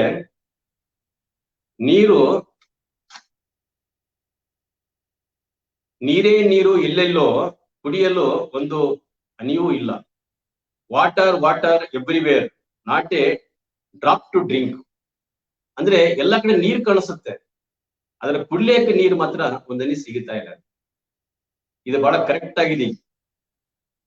ಅಂದ್ರೆ ಸರ್ಕಾರದ ಯೋಜನೆಗಳು ಏನಾಗಿದಾವ ಅಂತ ಅಂದ್ಬಿಟ್ರೆ ಅವು ಜನಗಳ ಪರವಾಗಿಲ್ಲ. ಅವೆಲ್ಲನೂ ಕೂಡ ಹೇಳ್ತಾರೆ ಅಷ್ಟೇನೆ, ಜನಗಳ ಪರವಾಗಿಲ್ಲ. ಇದನ್ನ ಅಲ್ಟಿಮೇಟ್ ಅಂತ ಅಂದ್ಬಿಟ್ರೆ ಒಂದು ನಿರ್ಲಕ್ಷ್ಯ, ನಿಷ್ಕಾಳಜಿ ಸರ್ಕಾರಗಳಲ್ಲಿದೆ. ಏನು ಜನಗಳಿಗೆ ಅವಶ್ಯಕವಾಗಿರ್ತಕ್ಕಂಥ ವಸ್ತು ಏನಿದೆ ಅದು ಕೊಡಲ್ಲ. ಸೊ ಅದನ್ನ ಇವತ್ತು ನೀರನ್ನ ಖಾಸಗಿ ಮಾಡಕ್ ಹೊಂಟ. ನಾಳೆ ಕೂಡ ಶುದ್ಧ ಗಾಳಿನೂ ಕೂಡ ಖಾಸಗಿ ಮಾಡ್ತಕ್ಕಂಥ ಕಾಲ ಬಹಳ ದೂರ ಹೋಗ್ಕೊಂಡಿಲ್ಲ. ನಿಮ್ಗೆ ಒಳ್ಳೆ ಗಾಳಿ ಬೇಕಂತಂದ್ರೆ ಅದನ್ನು ಕೂಡ ಖಾಸಗಿ ಮಾಡಕ್ ಹೋಗ್ತಾರೆ. ಅದು ಕೂಡ ಈ ರೀತಿ ಆಗ್ಬಿಟ್ಟೆ ಅಂತ ಅಂದ್ಬಿಟ್ರೆ ಖಾಸಗಿ ರಿಬಾ ಇದು. ಸ್ನೇಹಿತರೆ, ಒಂದು ವಿಷಯ ಹೇಳಕ್ ಇಷ್ಟಪಡ್ತೀನಿ ನಾನು. 1991-92 ನಮ್ ದೇಶದಲ್ಲಿ UPA ಸರ್ಕಾರ ಇದ್ದಾಗ, ಅಂದ್ರೆ ಕಾಂಗ್ರೆಸ್ ಸರ್ಕಾರ ಇದ್ದಾಗ, ಅವರು ಈ ಉದಾರೀಕರಣ, ಖಾಸಗೀಕರಣ, ಭೌಗೋಳೀಕರಣ ನೀತಿಗಳಿಗೆ ಸೈನ್ ಹಾಕಿದ್ರು. ಏನದು, ಯಾವುದೇ ರಾಷ್ಟ್ರ ಇನ್ಯಾವುದೇ ರಾಷ್ಟ್ರಕ್ಕೆ ಹೋಗ್ಬಿಟ್ಟು ಅಲ್ಲಿರ್ತಕ್ಕಂಥ ಖನಿಜ ಸಂಪತ್ತನ್ನ ಲೂಟಿ ಮಾಡಕ್ ಏನಂತಂದ್ರೆ ಅವತ್ತಿನ ಕಾಂಗ್ರೆಸ್ ಸರ್ಕಾರ ಏನಂತ ಅಂದ್ಬಿಟ್ರೆ ಸೈನ್ ಹಾಕ್ತಿತ್ತು. ಅಂದ್ರೆ ಖಾಸಗೀಕರಣ ಪ್ರತಿಯೊಂದು ಎಲ್ಲಾನು ಕೂಡ ಖಾಸಗಿ ಮಾಡಬಹುದು. ಅದಕ್ಕೆ ಯಾವ್ದಾವ್ದು ಸರ್ಕಾರದ ಸ್ವಾಮ್ಯದಲ್ಲಿ ಇರ್ತಕ್ಕಂಥ ಎಲ್ಲಾ ಲಾಭದಾಯಕವಾಗಿರ್ತಕ್ಕಂಥ ಎಲ್ಲಾ ಕಂಪನಿಗಳನ್ನ, ಎಲ್ಲಾ ಒಂದು ಖನಿಜ ಸಂಪತ್ತುಗಳನ್ನ ಅದನ್ನ ಖಾಸಗಿ ಕೊಡಬೇಕಮ್ಮ. ಸೈನ್ ಹಾಕ್ಬಿಟ್ರು ಅವ್ರಿಗೆ. ಶಿಕ್ಷಣವನ್ನು ಕೂಡ ಖಾಸಗಿ ಕೊಡಬೇಕು, ಆರೋಗ್ಯನ ಕೂಡ ಖಾಸಗೀಕರಣ ಮಾಡಬೇಕು, ಕುಡಿಯ ನೀರು ಖಾಸಗೀಕರಣ ಮಾಡಬೇಕು, ಏರ್ ಇಂಡಿಯಾ ಖಾಸಗೀಕರಣ ಮಾಡಬೇಕು, ರೈಲ್ವೆ ಖಾಸಗೀಕರಣ ಮಾಡಬೇಕು, ಎಲ್ಲವನ್ನು ಕೂಡ ಖಾಸಗಿ. ಯಾಕೆ ಖಾಸಗಿ? ಸರ್ಕಾರ ಸರಿ ನಡ್ಕೊಂಡು ಹೋಗಲ್ಲ, ಸರ್ಕಾರ ಇನ್ಕೆಪಬಿಲಿಟಿ ಇದೆ, ಅಸಮರ್ಥವಾಗಿದೆ, ಅದಕ್ಷವಾಗಿದೆ. ಅದಕ್ಕೋಸ್ಕರ ಅಂದ್ರೆ ಖಾಸಗಿ. ಇವ್ರು ಏನ್ ಮಾಡ್ತಾರೆ ಅಂತಂದ್ರೆ ಸರ್ಕಾರಗಳು ಒಂದು ಅಭಾವ ಸೃಷ್ಟಿ ಮಾಡ್ತಾರ. ಏನ್ ಅಭಾವ ಸೃಷ್ಟಿ ಮಾಡ್ತಾರ? ಸೇ ಫಾರ್ ಎಕ್ಸಾಂಪಲ್ ಕುಡಿಯ ನೀರು ವಾರಕ್ಕೊಂದ್ಸಲ ಬಿಡೋದು. ನಾವು ಗುಲ್ಬರ್ಗದಲ್ಲಿ ನೋಡ್ತಾ ಇದೀವಿ, ಚರಂಡಿ ನೀರು ಕುಡಿಯ ನೀರು ಎರಡು ಮಿಕ್ಸ್ ಆಗಿ ಬರ್ತಾ ಇದಾವೆ. ಹೇಗ್ ಕುಡಿಬೇಕು ಅದನ್ನೆಲ್ಲ? ಮಳೆಗಾಲ ಬಂದಾಗಂತೂ ಅದು ಫಿಲ್ಟರಿಂಗ್ ಆಗಲ್ಲ, ಪ್ರೊಸೆಸಿಂಗ್ ಆಗಲ್ಲ, ಶುದ್ಧೀಕರಣ ಸರಿಯಾಗಿ ಮಾಡಕ್ ಹೋಗಲ್ಲ. ಆ ಒಂಡು ನೀರು ಮಣ್ಣು ಕಲಸಿದ್ದ ಒಂಡು ನೀರು ಏನ್ ಮಾಡ್ತಾರೆ, ಸಪ್ಲೈ ಮಾಡ್ತಾರ. ಸಪ್ಲೈ ಮಾಡ್ಬಿಟ್ಟು ಅದು ಕುಡಿದ್ಬಿಟ್ಟು ನಮ್ ಜನತೆ ಏನಂದ್ರೆ ವಾಂತಿ ಭೇದಿಗೆ ಬಲಿ ಆಗ್ತಿರೋದು. ಸೊ ಇಲ್ಲಿ ಏನಂತಂದ್ರೆ ಇಲ್ಲಿ ಸರ್ಕಾರಗಳಂತ ಅಂದ್ಬಿಟ್ರೆ ಈ ಒಂದು ಕೆಲಸವನ್ನ ಅಂದ್ರೆ ನೀರನ್ನ ಚೆನ್ನಾಗಿ ಶುದ್ಧೀಕರಣ ಮಾಡಿಬಿಟ್ಟು ಮಾಡಕ್ ಆಗ್ತಲ್ಲ. ಅಂದ್ರೆ ಏನ್ ಮಾಡ್ತಾರೆ ಅಂದ್ರೆ ಅಲ್ಟಿಮೇಟ್ ಒಂದು ಅಭಾವ ಸೃಷ್ಟಿ ಮಾಡ್ತಾರ. ಅಯ್ಯೋ ಸರ್ಕಾರ ಏನ್ ಕೆಲಸ ಮಾಡಕ್ ಆಗಲ್ಲ, ಇದು ಅಯೋಗ್ಯವಾಗಿ ಸರ್ಕಾರ. ಏನಪ್ಪ ಖಾಸಗಿ ಕೊಟ್ಬಿಟ್ರೆ ನಮ್ಗೆ ಅಟ್ಲೀಸ್ಟ್ ನೀರು ಸಿಗುತ್ತೆ, ಖಾಸಗಿ ತಗೊಂಡ್ಬಿಟ್ರೆ ನಮ್ಗೆ ಅಟ್ಲೀಸ್ಟ್ ಸ್ವಲ್ಪ ಸೌಕರ್ಯ ಸಿಗುತ್ತೆ ಅಂತ ತಿಳ್ಕೊಂಡ್ಬಿಟ್ಟು ಒಂದು ಮನೋಭಾವ ಸೃಷ್ಟಿ ಮಾಡ್ತಾರೆ. ಅದಕ್ಕೆ ಅಂದ್ರೆ ಒಂದು ಅಭಾವ ಸೃಷ್ಟಿ ಮಾಡ್ತಾರೆ. ಸರ್ಕಾರ ವಿರುದ್ಧ ಸರ್ಕಾರಿ ಇನ್ಕೆಪಬಿಲಿಟಿ ಇದೆ, ಸರ್ಕಾರ ಕಡೆಯಿಂದ ಮಾಡಕ್ ಆಗಲ್ಲ ಅಂತಕ್ಕಂಥ ಒಂದು ವಾತಾವರಣ ಜನರಲ್ಲಿ ಸೃಷ್ಟಿ ಮಾಡ್ತಾರೆ. ಸೃಷ್ಟಿ ಮಾಡಿ ಏನ್ ಮಾಡ್ತಾರೆ ಅಂತ ಅಂದ್ಬಿಟ್ರೆ ಜನಗಳಲ್ಲಿ ಏನಿಲ್ಲಪ್ಪ ನಮ್ ದುಡ್ಡು ಎಷ್ಟೇ ಹೋಗ್ಲಿ ಪರವಾಗಿಲ್ಲ, ನಮಗೇನಂತ ಅಂದ್ಬಿಟ್ರೆ ಏನ್ ಬೇಕು? ನೀರು ಬೇಕು, ನಮ್ಗೆ ಸೌಕರ್ಯ ಬೇಕು. ಈ ಸೌಕರ್ಯಕ್ಕೋಸ್ಕರ ಏನಂದ್ರೆ ಜನಗಳಲ್ಲಿ ಒಂಥರ ಮೆಂಟಾಲಿಟಿ ಕ್ರಿಯೇಟ್ ಮಾಡ್ಬಿಟ್ಟು ಏನ್ ಮಾಡ್ತಾರೆ ಅಂದ್ರೆ ಜೊತೆಗೆ ಅಭಾವ ಸೃಷ್ಟಿ ಮಾಡ್ತಾರೆ. ಸೊ ಈ ರೀತಿ ಆಗ್ಬಿಟ್ಟು ಸರ್ಕಾರ ಏನಂತಂದ್ರೆ ಜನಗಳ ಮನಸ್ಸನ್ನ ಹೇಗಾದ್ರೂ ಮಾಡಿ ಖಾಸಗಿ ಕೊಡ್ತಕ್ಕಂಥದಕ್ಕೆ ಒಂಥರ ಜನ ಬೆಂಬಲ ಕೊಡೋ ರೀತಿಯಲ್ಲಿ ಅವ್ರ ಧೋರಣೆಗಳು ಇರ್ತವೆ. ಈ ರೀತಿ ನಾವು ನೋಡ್ಕೊಂಡ್ ಬಂದಿದ್ವಿ. ಸೊ ಈಗಾಗಲೇ ನಮ್ಮ ದೇಶದಲ್ಲಿ ಈಗ ಕಾಂಗ್ರೆಸ್ ಇಲ್ಲ, ಬಿಜೆಪಿ ಸರ್ಕಾರ ಏನ್ ಮಾಡ್ತಾ ಇದೆ ಸೆಂಟ್ರಲ್ ಗವರ್ಮೆಂಟ್ ಅಲ್ಲಿ ಅಥವಾ ಸ್ಟೇಟ್ ಗವರ್ಮೆಂಟ್ ನಲ್ಲಿ. ಇವರು ಕೂಡ ಇಲ್ಲಿ ಬಹಳ ಫಾಸ್ಟ್ ಆಗಿ ಬಿಜೆಪಿ ಸರ್ಕಾರಗಳು ಅಂತಾರೆ ಬಹಳ ಫಾಸ್ಟ್ ಆಗಿ ಎಲ್ಲವನ್ನೂ ಖಾಸಗಿ ಕೊಡ್ತಿರೋದು. ಅದು ಮುಖ್ಯವಾಗಿ ಮುಖೇಶ್ ಅಂಬಾನಿ, ಗೌತಮ್ ಅದಾನಿಗೆ ಎಲ್ಲ ಕಂಪ್ಲೀಟ್ ಇಡೀ ಇಂಡಿಯಾನ ಮಾರಕ್ ಹೊಂಟಿದಾರ. ಈಗಾಗಲೇ ಪೆಟ್ರೋಲ್ ಡೀಸೆಲ್ ಅನ್ನ ಕಂಟ್ರೋಲ್ ಮಾಡಿದ್ರು. ಅಂದ್ರೆ ಅದು GST ಅಂಟರ್ಲಿಲ್ಲ. ಅವ್ರು ಎಷ್ಟು ಬೇಕಾದ್ರೆ ಟ್ಯಾಕ್ಸ್ ಹಾಕ್ಬೋದು, ಎಷ್ಟು ಬೇಕಾದ್ರೆ ಜಾಸ್ತಿ ಮಾಡ್ಬೋದು. ಏರ್ ಇಂಡಿಯಾನ ಖಾಸಗಿ ಕೊಟ್ರು ಯಾರಿಗೆ? ಅದಾನಿ. ರೈಲ್ವೆನ ಖಾಸಗಿ ಕೊಟ್ರು. ಯಾರಿಗೆ? ಅದು ಅದಾನಿಗ. ಸೊ ಈ ರೀತಿ ಆಗ್ಬಿಟ್ಟು ಇವಾಗ LIC ಖಾಸಗಿ ಆಗ್ತಾ ಇದೆ, ಬ್ಯಾಂಕ್ ಖಾಸಗೀಕರಣ ಮಾಡ್ತಿರೋದು, ಬ್ಯಾಂಕ್ಗಳು ಮರ್ಜ್ಗಳು ಮಾಡ್ತಿರೋದು. ಒಟ್ಟಾರಂದ್ರೆ 1992ದಲ್ಲಿ ಏನು ಖಾಸಗೀಕರಣಕ್ಕೆ ಒಂದು ಸೈನ್ ಹಾಕಿದ್ರು UPA ಸರ್ಕಾರ, ಕಾಂಗ್ರೆಸ್ ಗವರ್ಮೆಂಟ್ ಅವಾಗ. ಇವತ್ತು ಬಿಜೆಪಿ ಎಲ್ಲಾ ಸರ್ಕಾರಗಳಿರುತ್ತಂದ್ರೆ ಆ ಒಂದು ಖಾಸಗೀಕರಣನ ಎಲ್ಲಾ ರಾಜ್ಯಗಳಲ್ಲಿ ಬಹಳ ಅಚ್ಚುಕಟ್ಟಾಗಿ ಅದನ್ನ ಪ್ರಾಕ್ಟೀಸ್ ಮಾಡ್ತಿರೋದು. ಅದರಲ್ಲಿ ಮುಖ್ಯವಾಗಿ ಬಿಜೆಪಿ ಬಂದ್ಮೇಲಂತರೂ ಎಷ್ಟು ಭ್ರಷ್ಟ, ಎಷ್ಟು ಜನವಿರೋಧಿ. ಅಷ್ಟೇ ಅಲ್ಲ, ಕಮ್ಯುನಲ್ ಪಾರ್ಟಿ ಇದು, ಮೋಸ್ಟ್ ಕಮ್ಯುನಲ್ ಪಾರ್ಟಿ ಇದು. ಹಿಂದೂ ಮುಸ್ಲಿಂ ಮಧ್ಯೆ ಜಗಳ ಹಚ್ಚೋದು, ಕೋಮುಗಲಭೆ ಸೃಷ್ಟಿ ಮಾಡೋದು, ಹಳೆಯ ಒಂದು ವಿಚಾರ ತುರುಕೋದು, ಈ ಶಿಕ್ಷಣದಲ್ಲಾಗ್ಲಿ ಬೇರೆ ಕಡೆಯಲ್ಲಾಗ್ಲಿ ಎಲ್ಲವನ್ನೂ ಖಾಸಗೀಕರಣ ಮಾಡಕೊಂಡಿದ್ದಾರೆ, ಇನ್ಕ್ಲೂಡಿಂಗ್ ಹೆಲ್ತ್ ಸೆಕ್ಟರ್. ನಿಮ್ಗೆಲ್ಲ ಗೊತ್ತಿರೋ ಈ ಕೊರೋನಾ ಟೈಮ್ ನಲ್ಲಿ ಸಾಕಷ್ಟು ಜನ ನಮ್ಮ ನಗಲು ಹೋಗಿದ್ದಾರೆ. ಎದಕ್ಕೆ?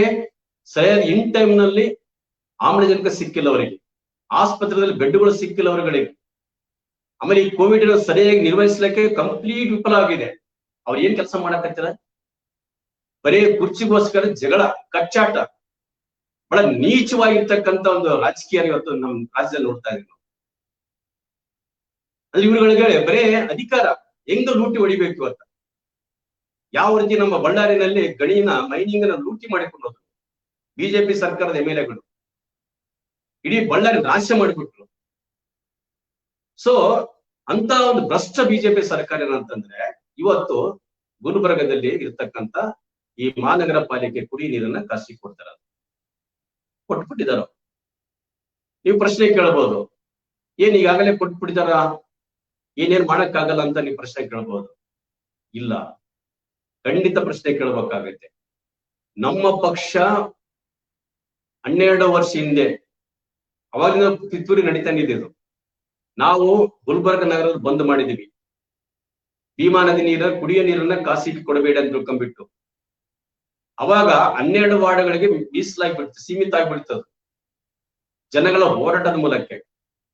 ಅದಾದ್ಮೇಲೆ ಬೇರೆ ಬೇರೆ ಪಕ್ಷಗಳು, ಸಂಘ ಸಂಸ್ಥೆಗಳು ಸೇರ್ಕೊಂಡ್ಬಿಟ್ಟು ನಾವು ಮತ್ತೆ ಹೋರಾಟ ಮುಂದುವರಿಸ್ಕೊಂಡು ಹೋದಿವಿ. ನಾವು ಅಲ್ಲಿಗೆ ಆ 11 ವಾರ್ಡ್ಗಳಲ್ಲಿ ಪೈಪ್ ಲೈನ್ ಹಾಕೋದಾಗಲಿ, ಮೀಟರ್ ಕುಡಿಸೋದಾಗಲಿ ನಿಂತ್ಕೊಂಡ್ಬಿಟ್ಟಿವಿ, ಸ್ಟಾಪ್ ಆಯ್ತು.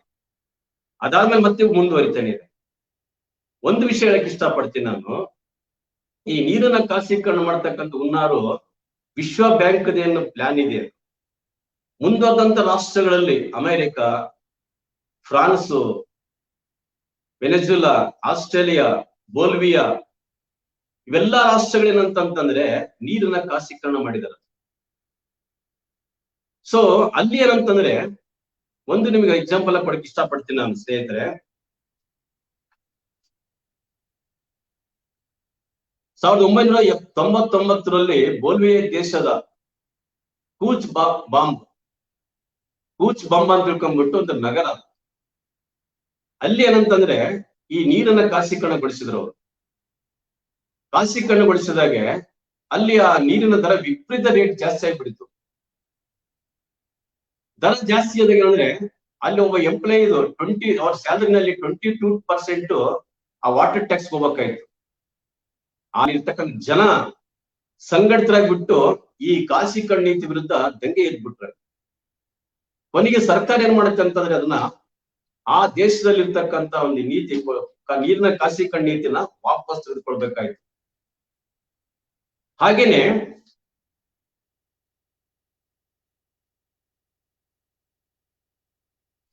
ಅಂದ್ರೆ ಅಮೆರಿಕದ ಒಂದು ಬೆಕ್ಟಲ್ ಕಂಪನಿಯನ್ನು ಆ ಹಸ್ತಾಂತರ ಅವರು ತಗೊಂಡಿದ್ರು ನೀರಿನ ಖಾಸಗೀಕರಣ ಮಾಡಕ್ಕೆ.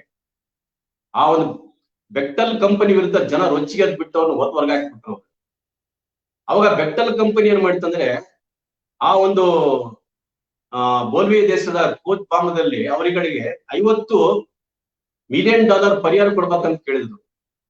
ಜನ ಕೊಡ್ಲಿಲ್ಲ, ಅದಕ್ಕೆ ಎದ್ದೆದ್ದು ಹೋರಾಟ ಮಾಡಿದ್ರು ಅವ್ರು. ಸೊ ಹಾಗೇನೆ ಈ ಉರುಗ್ವೆ ದೇಶ ಅಂತ ಕೇಳಿರ್ಬೇಕು ನೀವು. ಉರುಗ್ವೆ ದೇಶದಲ್ಲಿ ಕೂಡ 2004ರಲ್ಲಿ ನೀರಿನ ಖಾಸಗೀಕರಣ ವಿರುದ್ಧ ಅಂದ್ರೆ ಆಲ್ಮೋಸ್ಟ್ 2/3 ಭಾಗ ಜನ ನೀರಿನ ಖಾಸಗೀಕರಣ ಮಾಡಬೇಡ ಅಂತ ತಿಳ್ಕೊಂಡ್ಬಿಟ್ಟು ರೊಚ್ಚಿಗೆದ್ರು ಇಲ್ಲಿ ಉರುಗ್ವೆ ದೇಶದಲ್ಲಿ. ಅವಾಗ ಅವತ್ತಿನ ಸರ್ಕಾರ ಏನಂತಂದ್ರೆ ಜನರ ಹೋರಾಟಕ್ಕೆ ಒತ್ತಡಕ್ಕೆ ಮಡದ್ಬಿಟ್ಟು ಏನಂತಂದ್ರೆ ಅಲ್ಲಿರ್ತಕ್ಕಂಥ ಸಂವಿಧಾನ ಚೇಂಜ್ ಮಾಡಿಬಿಟ್ರು ಅವ್ರು. ಏನದು? ನೀರು ಸರಬರಾಜಲ್ಲ, ಅದು ನೀರು ಜನರ ಹಕ್ಕಂತ ತಿಳ್ಕೊಂಡ್ಬಿಟ್ಟು ಕಾನ್ಸ್ಟಿಟ್ಯೂಷನ್ ತಿದ್ದುಪಡಿ ಮಾಡ್ಬೇಕಾಯ್ತು ಅದರಲ್ಲಿ. ಸೊ ಅದಾದ್ಮೇಲೆ ಬೇರೆ ಬೇರೆ ಕಂಟ್ರಿಗಳಲ್ಲಿ ನೆದರ್ಲ್ಯಾಂಡ್ ಅಂತ ಆಗ್ಲಿ ಅಥವಾ ಬ್ರೆಜಿಲ್, ಚಿಲಿ, ಅರ್ಜೆಂಟೈನಾ, ವೆನೆಜುಲಾ ಸುಮಾರು ಕಂಟ್ರಿಗಳಲ್ಲಿ ಅವರು ಖಾಸೀಕರಣ ಮಾಡಿದಾರ, ವಿಫಲ ಕೂಡ ಆಗಿದ್ದಾರೆ. ಸೊ ಆಮೇಲೆ ಈ ಖಾಸೀಕರಣ ಮಾಡಿದ ಮೇಲೆ ನೀರಿನ ದರ ಅದೇ ಹೇಳಿದಲ್ಲ, ಎಂಪ್ಲಾಯಿಗೆ ಅವ್ರ ಸ್ಯಾಲ್ರಿಯಲ್ಲಿ ಬರ್ತಕ್ಕಂಥದ್ರಲ್ಲಿ 20% ನೀರಿನ ಟ್ಯಾಕ್ಸ್ ಕೊಡ್ಬೇಕಾಗುತ್ತೆ, ಅಷ್ಟು ದುಬಾರಿ ಆಗುತ್ತದೆ. ಈಗ ಅವ್ರು ಏನ್ ಮಾಡ್ತಾರೆ ಅಂದ್ರೆ ನಮ್ಗೆ ಹೇಳ್ತಾರೆ ಅವ್ರು, ಇಲ್ಲ ನಾವು ಗುಲ್ಬರ್ಗ ನಗರದ ಆರ್ಥಿಕ ಪರಿಸ್ಥಿತಿ ನೋಡ್ಕೊಂಡ್ಬಿಟ್ಟು ಬಿಲ್ ಫಿಕ್ಸ್ ಮಾಡ್ತು ಅಂತ ಹೇಳ್ತಾರೆ. ಹಾಗಾಗಿ ಮೀಟರ್ ಯಾಕೆ ಕೊಡಿಸ್ತೀರಿ ನೀವಂದ್ರೆ? ಮೀಟರ್ ಕೊಡಿಸ್ತಕ್ಕಂಥ ಉದ್ದೇಶ ಏನಿದೆ ನಿಮ್ದು? ಅದಕ್ಕೆ ಮೀಟರ್ ಕೊಡಿಸ್ಬೇಡಿ ನೀವು ಅದಕ್ಕೆ. ಒಟ್ಟಾರೆ ಸ್ನೇಹಿತರು ಅಂತಂದ್ರೆ ಈ ಭೌಗೋಳೀಕರಣ, ಉದಾರೀಕರಣ, ಖಾಸೀಕರಣ ನೀತಿಗಳು ಬಂದ ಮೇಲೆ ಈ ದೇಶ ಸರ್ವನಾಶ ಆಗ್ತಾ ಇದೆ. ಅದಕ್ಕೆ ಸರ್ವನಾಶ ಆಗ್ಲಕ್ಕೆ ಏನಂತಂದ್ರೆ ನಮ್ಮ ಸರ್ಕಾರಗಳು, ಎಲ್ಲ ಸರ್ಕಾರಗಳು ಅವ್ರಿಗೆ ಬೆನ್ನೆಲುಬಾಗಿ ನಿಂತ್ಕೊಂಡಿದಾರ. ಆ ಪ್ರೈವೇಟ್ ಕಂಪನಿಗಳೇನಿದಾರಲ್ಲ, ಗೌತಮ್ ಅದಾನಿ ಅಥವಾ ಟಾಟಾ ಕಂಪನಿ ಅಥವಾ LNT ಕಂಪನಿ ಅಥವಾ ಮುಖೇಶ್ ಅಂಬಾನಿ, ಎಲ್ಲರ ಸೇವೆ ಮಾಡೋದಕ್ಕೆ ಅವ್ರು ನಿಂತ್ಕೊಂಡಿದ್ದಾರೆ. ಜನ ಏನ್ ಬೇಕಾರಾಗಲಿ, ಜನ ಹಾಳಾಗ್ತಾರೋ ಗೊತ್ತಿಲ್ಲ, ಜನಗಳಿಗೆ ನೀರು ಸಿಗುತ್ತಿಲ್ಲ ಗೊತ್ತಿಲ್ಲ, ಅದಕ್ಕೆ ಜನಗಳಿಗೆ ಉದ್ಯೋಗ ಸಿಗುತ್ತಿಲ್ಲ ಗೊತ್ತಿಲ್ಲ ಅವರುಗಳಿಗೆ. ಪ್ರತಿಯೊಂದು ಕ್ಷೇತ್ರವನ್ನು ಲಾಭದಾಯಕವಾಗಿ ನೀರು ಮೋಸ್ಟ್ ಇಂಪಾರ್ಟೆಂಟ್ ಅವರಿಗೆ. ನೀರಿಂದ ಸಾಕಷ್ಟು ಅವರಿಗೆ ಲಾಭ ಇದೆ. ವಿಶ್ವ ಬ್ಯಾಂಕ್ ಹೇಳ್ತಾ ಇದೆ ರಿಪೀಟೆಡ್ ಆಗಿ, ನೀರಿಂದ ಜಾಸ್ತಿ ಮಾಡಬೇಕು. ನೀರು ತಗೊಳ್ಳೇಬೇಕು, ನಾವು ನೀರು ಪಡ್ಕೊಳ್ಳೇಬೇಕಾಗತ್ತೆ, ಕುಡಿಲೇಬೇಕಾಗತ್ತೆ. ನೀರು ಕೂಡ ಜೀವನ ಮಾಡಕ್ ಆಗಲ್ಲ. ನಾವು ಯಾವ ರೀತಿ ಗಾಳಿನ ಸೇರಿಸ್ತಿದೀವಿ, ನೀರು ಕೂಡ ಅಷ್ಟೇ ಎಸೆನ್ಸಿಯಲ್ ಆಗಿದೆ. ಸರ್ಕಾರ ಚೆನ್ನಾಗಿ ಗೊತ್ತಿದೆ ಅದಕ್ಕೆ. ಯಾವ್ದಾವ್ದು ಜನಗಳಿಗೆ ಅನಿವಾರ್ಯವಾಗಿದೆ. ಈಗ ಶಿಕ್ಷಣ ಅನಿವಾರ್ಯ ಬೇಕು, ಆರೋಗ್ಯ ಅನಿವಾರ್ಯ, ಅದು ಸಾರಿಗೆ ವ್ಯವಸ್ಥೆ ಅನಿವಾರ್ಯ, ಅದು ಕುಡಿಯ ನೀರು ಕೂಡ ಅನಿವಾರ್ಯ. ಅದು ಇವುಗಳ ಮೇಲೆ ಇವುಗಳನ್ನ ಖಾಸಗಿ ಕಂಪನಿ ಕೊಡ್ತಾರೆ. ಅಂದ್ರೆ ಯಾರಿಗೆ ಲಾಭ ಮಾಡ್ಕೊಂತಾರ ಅವರು? ಬಡ ಜನಗಳ ಕಷ್ಟ, ನೋವು, ಕಣ್ಣೀರನ್ನ ನೋಡಕ್ ರೆಡಿ ಇಲ್ಲ ಅವರು. ಜನಗಳ ನೀರು ಕುಡಿತಾರಲ್ಲ ಗೊತ್ತಿಲ್ಲ ಅವ್ರ ಕಡೆಗೆ. ಅದನ್ನ ಅಗ್ರಿಮೆಂಟ್ ಮಾಡ್ಕೊಂಡ್ಬಿಟ್ರು. ಮುನ್ಸಿಪಾಲಿಟಿ ಆಕ್ಟ್ ಚೇಂಜ್ ಮಾಡ್ಬಿಟ್ಟು ಖಾಸಗಿ ಕಂಪನಿಗೆ ನೀರನ್ನ ಖಾಸಗಿ ಕಂಪನಿ ಕೊಡಬೇಕು. ಹಾಗೆ ನೀವೇನ್ ಮಾಡ್ತಾ ಇದ್ರಿ ನೀವು ಅಧಿಕಾರಿಗಳು? ಚುನಾವಣೆ ಬಂದಾಗ ಜನರಲ್ಲಿ ಭಿಕ್ಷೆ ಬೇಡ್ತೀರಿ ಓಟ್ಗೋಸ್ಕರ. ಅವ್ರಿಗೆ ಖಾಲಿ ಕೊಡ್ತೀರಿ ನೀವು. ಓಟ್ ತಗೊಂಡೋದ್ಮೇಲೆ ಜನ ಕೇಳಿದಾಗ ಏನಂತಂದ್ರೆ ಜನರ ಸಮಸ್ಯೆ ಪರಿಹಾರ ಮಾಡಲ್ಲ ನೀವುಗಳು. ಎಲ್ಲಾ ರಾಜಕೀಯ ಪಕ್ಷಗಳು ಏನಂತಂದ್ರೆ ಜನರ ಸಮಸ್ಯೆ ಕಡೆ ಗಮನ ಹೋಗಲ್ಲ. ನಾವು ಗುಲ್ಬರ್ಗ ನಗರದಲ್ಲಿ ನೋಡ್ತಾ ಇದ್ವಿ, ನೀರು ಸರಿಯಾಗಿ ಸಿಗ್ತಾ ಇಲ್ಲ. ಬೋರ್ವೆಲ್ ಹಾಕಿದ್ರು ಕೂಡ 1000 ಮೀಟರ್ ಹೊಡಿಬೇಕು, ನೀರು ಡಿಗ್ ಮಾಡಬೇಕು, ಅವ ನೀರು ಬರುತ್ತದೆ. ಬಿಸಿಲು ನಾಡು ಇದು. ಸೊ ಇಂತಹ ಪರಿಸ್ಥಿತಿನಲ್ಲಿ ನೀವು ನೀರಿನ ಖಾಸಗೀಕರಣ ಬಂದ್ಬಿಟ್ರೆ ಜನ ಹಿಂಗ್ ಬದುಕಬೇಕು. ಬೆಲೆಗಳು ಜಾಸ್ತಿ ಆಗ್ತಾನೆ ಇದೆ, ಜೀವನ ಅವಶ್ಯಕ ಬೆಲೆಗಳು ಜಾಸ್ತಿ ಆಗ್ತಾನೆ ಇದೆ, ಪೆಟ್ರೋಲ್ ಬೆಲೆ ಜಾಸ್ತಿ ಆಗ್ತಾ ಇದೆ, ಎಲ್ಲ ಬೆಲೆಗಳು ಗಗನಕ್ಕೆ ಏರ್ತಾನೆ ಇದೆ. ಒಂದ್ ಕಡೆ ಉದ್ಯೋಗ ಸಿಗ್ತಾ ಇಲ್ಲ, ನಿರುದ್ಯೋಗ ತಾಂಡವಾಡ್ತಾನೆ ಇದೆ. MSc, MTech, MCom ಮಾಡ್ಕೊಂಡ್ ಮೇಲೆ ಕೂಡ ಸಮಾಜದಲ್ಲಿ ಜಾಬ್ ಸಿಗ್ತಾ ಇಲ್ಲ. ದೇಶದಲ್ಲಿ ಜಾಬ್ ಕೊಡ್ಬೇಕಾಗಿತ್ತು ಸರ್ಕಾರ, ಇಂಡಸ್ಟ್ರಿಯಲೈಸೇಷನ್ ಮಾಡ್ಬೇಕಾಗಿತ್ತು, ಸಮಾಜದ ಕಾರ್ಖಾನೆ ತೆಗಿಬೇಕಾಗಿತ್ತು ಸರ್ಕಾರಗಳು. ಮಾಡ್ತಾ ಇಲ್ಲ ಅವರು. ಬದಲಾಗಿ ಏನು ಖಾಸಗಿ ಕೊಡೋದು. ನಮ್ ಗುಲ್ಬರ್ಗ ನೋಡ್ತೀವಿ, ಒಂದು ಇಂಡಸ್ಟ್ರಿ ಇಲ್ಲ, ಏನಿದ್ರು ಕೂಡ ಸಿಮೆಂಟ್ ಇಂಡಸ್ಟ್ರಿ ಅಷ್ಟೇನೆ, ಅದು ಕೂಡ ಮುಚ್ಕೊಂಡು ಹೋಗ್ತಾ ಇದಾವ. ಸಾವಿರಾರು ಸಂಖ್ಯೆಯಲ್ಲಿ ಯೂತ್ಸ್ ಏನಂತ ಅಂದ್ಬಿಟ್ಟು ಜಾಬ್ಗೋಸ್ಕರ, ಹೊಟ್ಟೆಪಾಟಿಗೋಸ್ಕರ ಬೆಂಗಳೂರು, ಬಾಂಬೆ, ಹೈದರಾಬಾದ್ ಎಲ್ಲ ವಯಸ್ಸಾಗಿರ್ತಕ್ಕಂಥ ತಂದೆ ತಾಯಿ ಬಿಟ್ಟು ಹೊಟ್ಟೆಪಾಟಿಗೋಸ್ಕರ ಅಲ್ಲಿಗೆ ಹೋಗ್ಬೇಕು. ಇದು ಪರಿಸ್ಥಿತಿ. ಇದು ಗುಲ್ಬರ್ಗ ಏನಂತಂದ್ರೆ ಈಗ 3 ವರ್ಷದಿಂದ ಮಳೆ ಬರ್ತಾ ಇದೆ. ಈ ಮಳೆಗಳು ಕೂಡ ಏನಾಗಿದೆ, ಇವಾಗ ಅತಿ ಹೆಚ್ಚು ಮಳೆ ಬಂದ್ಬಿಟ್ಟು ಈ ವರ್ಷ ಕೂಡ ಏನಂತಂದ್ರೆ ಬೆಳೆ ನಷ್ಟ ಆಗಿದೆ, ತೊಗರಿ ನಷ್ಟ ಆಗಿದೆ, ಹೆಸರು ನಷ್ಟ ಆಗಿದೆ, ಬಿಳಿಸ್ಕೊಂಡು ಹೋಗ್ಬಿಟ್ಟಿದೆ, ಪರಿಹಾರ ಸರಿ ಕೊಡ್ತಾ ಇಲ್ಲ. ಏನಿದೆ ಸ್ನೇಹಿತರೆ, ಜನಗಳ ಸಮಸ್ಯೆ ಮುಗುಲು ಮುಟ್ತಾ ಇದ್ದಾರೆ. ಸರ್ಕಾರ ಮಾತ್ರ ಅಂತ ಅಂದ್ಬಿಟ್ರೆ ಎಲೆಕ್ಷನ್ಸ್ ಬಂದಾಗೆ ಓಟ್ಗೋಸ್ಕರ ಗುಲಾಮರಾಗ್ತಾರೆ. ನಿಮ್ಗಳಿಗೆ ಕಾಲ್ ನಮಸ್ಕಾರ ಮಾಡ್ತಾರೆ, ಓಟ್ ಕೊಡಿ. ಗೆದ್ದು ಬಂದ ಮೇಲೆ ಏನಂತಂದ್ರೆ ಆ ಕ್ಷೇತ್ರಕ್ಕೆ ಭೇಟಿ ಕೊಡಲ್ಲ, ಅಲ್ಲಿ ಏನು ಸಮಸ್ಯೆ ಇದೆ, ಜನಗಳ ಸಮಸ್ಯೆ ಇದೆ ತುಂಬ ವಿಚಾರಿಸಕ್ ಹೋಗಲ್ಲ. ಇದು ಇವತ್ತಿನ ರಾಜಕೀಯ ಪರಿಸ್ಥಿತಿ. ಒಟ್ಟಾರೆ ಸ್ನೇಹಿತರೆ ಏನಂತಂದ್ರೆ ನಾನು ಹೇಳ್ತಕ್ಕಂಥ ವಿಷಯ ಅಂತಂದ್ರೆ, ನಮ್ಮ ದೇಶ ಏನಿದೆಯಲ್ಲ ಒಂದು ಬಂಡವಾಳಶಾಹಿ ವ್ಯವಸ್ಥೆ ಇದೆ, ಶ್ರೀಮಂತರ ವ್ಯವಸ್ಥೆ ಇದೆ. ಶ್ರೀಮಂತರಿಗೋಸ್ಕರ ದುಡಿತಕ್ಕಂತ ಸರ್ಕಾರಗಳು ಇಲ್ಲಿವರೆಗೆ 74-75 ವರ್ಷದಿಂದ ನೋಡ್ತಾ ಇದ್ವಿ. ಎಲ್ಲಾ ಸರ್ಕಾರಗಳು ಶ್ರೀಮಂತರಿಗೋಸ್ಕರ ಟಾಟಾ, ಬಿರ್ಲಾ, ಗೋಯಂಕಾ, ಅದು ಇತ್ತೀಚೆಗೆ ಗೌತಮ್ ಅದಾನಿ, ಮುಖೇಶ್ ಅಂಬಾನಿಗೆ ಪಾದ ಸೇವೆ ಮಾಡ್ತಕ್ಕಂತ ಬಿಜೆಪಿ ಸರ್ಕಾರ. Worst corrupt government, communal government, ಇದು ಫ್ಯಾಸಿಸ್ಟ್. ಇದು ಹೋರಾಟ ಮಾಡಿದ್ರೆ ಅವ್ರ ಮೇಲೆ ಕೇಸ್ ಹಾಕೋದು. ನೀ ದೇಶದ್ರೋಹ ಇದೆಯಾ, ಟೆರರಿಸ್ಟ್ ಆಗಿದೆಯಾ, ಏನಿದು? ಬೇರೆ ಡೆಮಾಕ್ರಸಿ ಅಂದ್ರೆ ಡೆಮಾಕ್ರಸಿ ಎಲ್ಲಿದೆ ಇವತ್ತು? ಹೋರಾಟ ಮಾಡಬಾರ್ದವಾ? ಹೋರಾಟ ನಮ್ಗೆ ಜನ್ಮಸಿದ್ಧ ಹಾಕೋದು. ಇವತ್ತೇನ್ ಮಾಡ್ತಾ ಇದ್ರು ಡೆಲ್ಲಿನಲ್ಲಿ? 3 ಕೃಷಿ ಕಾಯ್ದೆಗಳು ವಾಪಸ್ ಹೋಗ್ಬೇಕು. ವಿದ್ಯುತ್ನ ಖಾಸಗಿ ಮಾಡಕ್ ಹೊಂಟಾರೆ ಇವಾಗ. ಆಲ್ರೆಡಿ ಎಲ್ಲಾ ಮನೆಗಳಿಗೆ ವಿದ್ಯುತ್ ಮೀಟರ್ ಕೊಡಿಸ್ತಾ ಇರೋದು, ಪಂಪ್ ಸೆಟ್ ಮೀಟರ್ ಕೊಡಿಸ್ತಾ ಇರೋದು. ಯಾವ ರೀತಿ ನಿಮ್ ಮೊಬೈಲಿಗೆ ಮುಂಚೆ ರೀಚಾರ್ಜ್ ಮಾಡಿ ಮಾತಾಡ್ಬೇಕಾಗತ್ತಲ್ಲ, ಇನ್ ಮುಂದೆ ಅದೇ ರೀತಿ ಕೂಡ ಆಗುತ್ತೋ. ವಿದ್ಯುತ್ ಕೂಡ ನಿಮ್ ಮನೆಗೆ ಎಷ್ಟು ಯೂನಿಟ್ ಸುಡುತ್ತೀರಿ ನೀವು, ಅಷ್ಟು ಅಮೌಂಟ್ ಅನ್ನು ಮುಂಚಿತವಾಗಿ ನೀವು ಪೇ ಮಾಡ್ಬೇಕು. ಏನು ಸ್ವಾಮಿ ಇದು? ಯಾಕೆ ಅಧಿಕಾರ ಮಾಡ್ತಿದ್ರಿ ನೀವು? ನಾವು ಕೊಟ್ಟಂತ ತೆರಿಗೆಯಿಂದ ಅವ್ರು ದುಬಾರಿ ಜೀವನ ಮಾಡ್ತಿರೋದವ್ರು, ಐಷಾರಾಮಿ ಜೀವನ ಮಾಡ್ತಿರೋದವ್ರು, ಎಷ್ಟು ದುಂದು ವೆಚ್ಚ ಮಾಡ್ತಿದಾರೆ ಎಲ್ಲಾ ಪಕ್ಷಗಳು. ನಾವು ಪ್ರೆಸೆಂಟ್ ನೋಡ್ತಾ ಇದ್ದೇವೆ ಬಿಜೆಪಿ ಸರ್ಕಾರದಲ್ಲಿ ಕೋಟಿ ರೂಪಾಯಿ ಏನಾದ್ರು ಖರ್ಚು ಮಾಡ್ತಿರೋದು ಅನಾವಶ್ಯಕವಾಗಿರುತ್ತೆ. ಕೋಟಿ ರೂಪಾಯಿ ಅವರು ಹಣ ಮಾಡಿಕೊಳ್ತಿರೋದು. ಒಂದು ಕಡೆ ಜನ ದಾರಿದ್ರ್ಯಕ್ಕೆ ನುಗ್ತಾ ಇದ್ದಾರೆ. ಸುಮಾರು 95% ಜನ ದಾರಿದ್ರ್ಯಕ್ಕೆ ನುಗ್ತಾ ಇದ್ದಾರೆ. ಕೆಲವೇ ಪರ್ಸೆಂಟ್ 5% ಅಬಬ್ಬ ಶ್ರೀಮಂತರಾಗ್ತಾ ಇರೋದು. ಅದ್ರಲ್ಲಿ ರಾಜಕಾರಣಿಗಳು ಇದಾರ, ಕೋಟಿ ರೂಪಾಯಿ ಗಳಿಸ್ತಾ ಇರೋದವರು, ಲೂಟಿ ಮಾಡ್ತಿರೋದು. ಇದಕ್ಕೆ ಎಂಡ್ ಮಾಡ್ಬೇಕು ನಾವು. ಏನೇನ ಸ್ನೇಹಿತರೆ, ನಾವು ಮಾತಾಡ್ತಕ್ಕಂಥ ಇವತ್ತ ನೀರಿನ ಖಾಸಗೀಕರಣ ವಿರೋಧಿಸ್ಬಿಟ್ಟು, ನೀರಿನ ಖಾಸಗೀಕರಣ ದಯವಿಟ್ಟು ಮಾಡಬೇಡಿ. ಯಾವ ರೀತಿ ಓಲ್ವೆ ದೇಶದಲ್ಲಿ ಹೋರಾಟ ಮಾಡ್ಬಿಟ್ಟು ಸಕ್ಸಸ್ಫುಲ್ ಆದ್ರು, ಯಾವ ರೀತಿ ಇದೇ ಗುಲ್ಬರ್ಗ ನಗರದಲ್ಲಿ 87-88ರಲ್ಲಿ ಕುಡಿ ನೀರಿಗೋಸ್ಕರ ಭೀಮಾ ನದಿಗೋಸ್ಕರ ಹೋರಾಟ ಮಾಡಿದೀವಿ, ಯಶಸ್ವಿಯಾಗಿದ್ದೀವಿ ನಾವು. ಅಫ್ಕೋರ್ಸ್ ನಾವು ಜೈಲಿಗೆ ಹೋಗಿರ್ಬೋದು, ಕೋರ್ಟಿಗೆ ಹೋಗಿ ತಿರುಗಾಡಿರ್ಬೋದು, ಕೇಸ್ ಅನುಭವಿಸಿರ್ಬೋದು, ಅದು ಬೇರೆ ವಿಷಯ. ಅದಕ್ಕಲ್ಲಿ ಆದ್ರೆ ಜನ ಸಂಘಟಿತರಾಗಬೇಕು, ಜನ ಒಗ್ಗಟ್ಟಾಗಬೇಕು.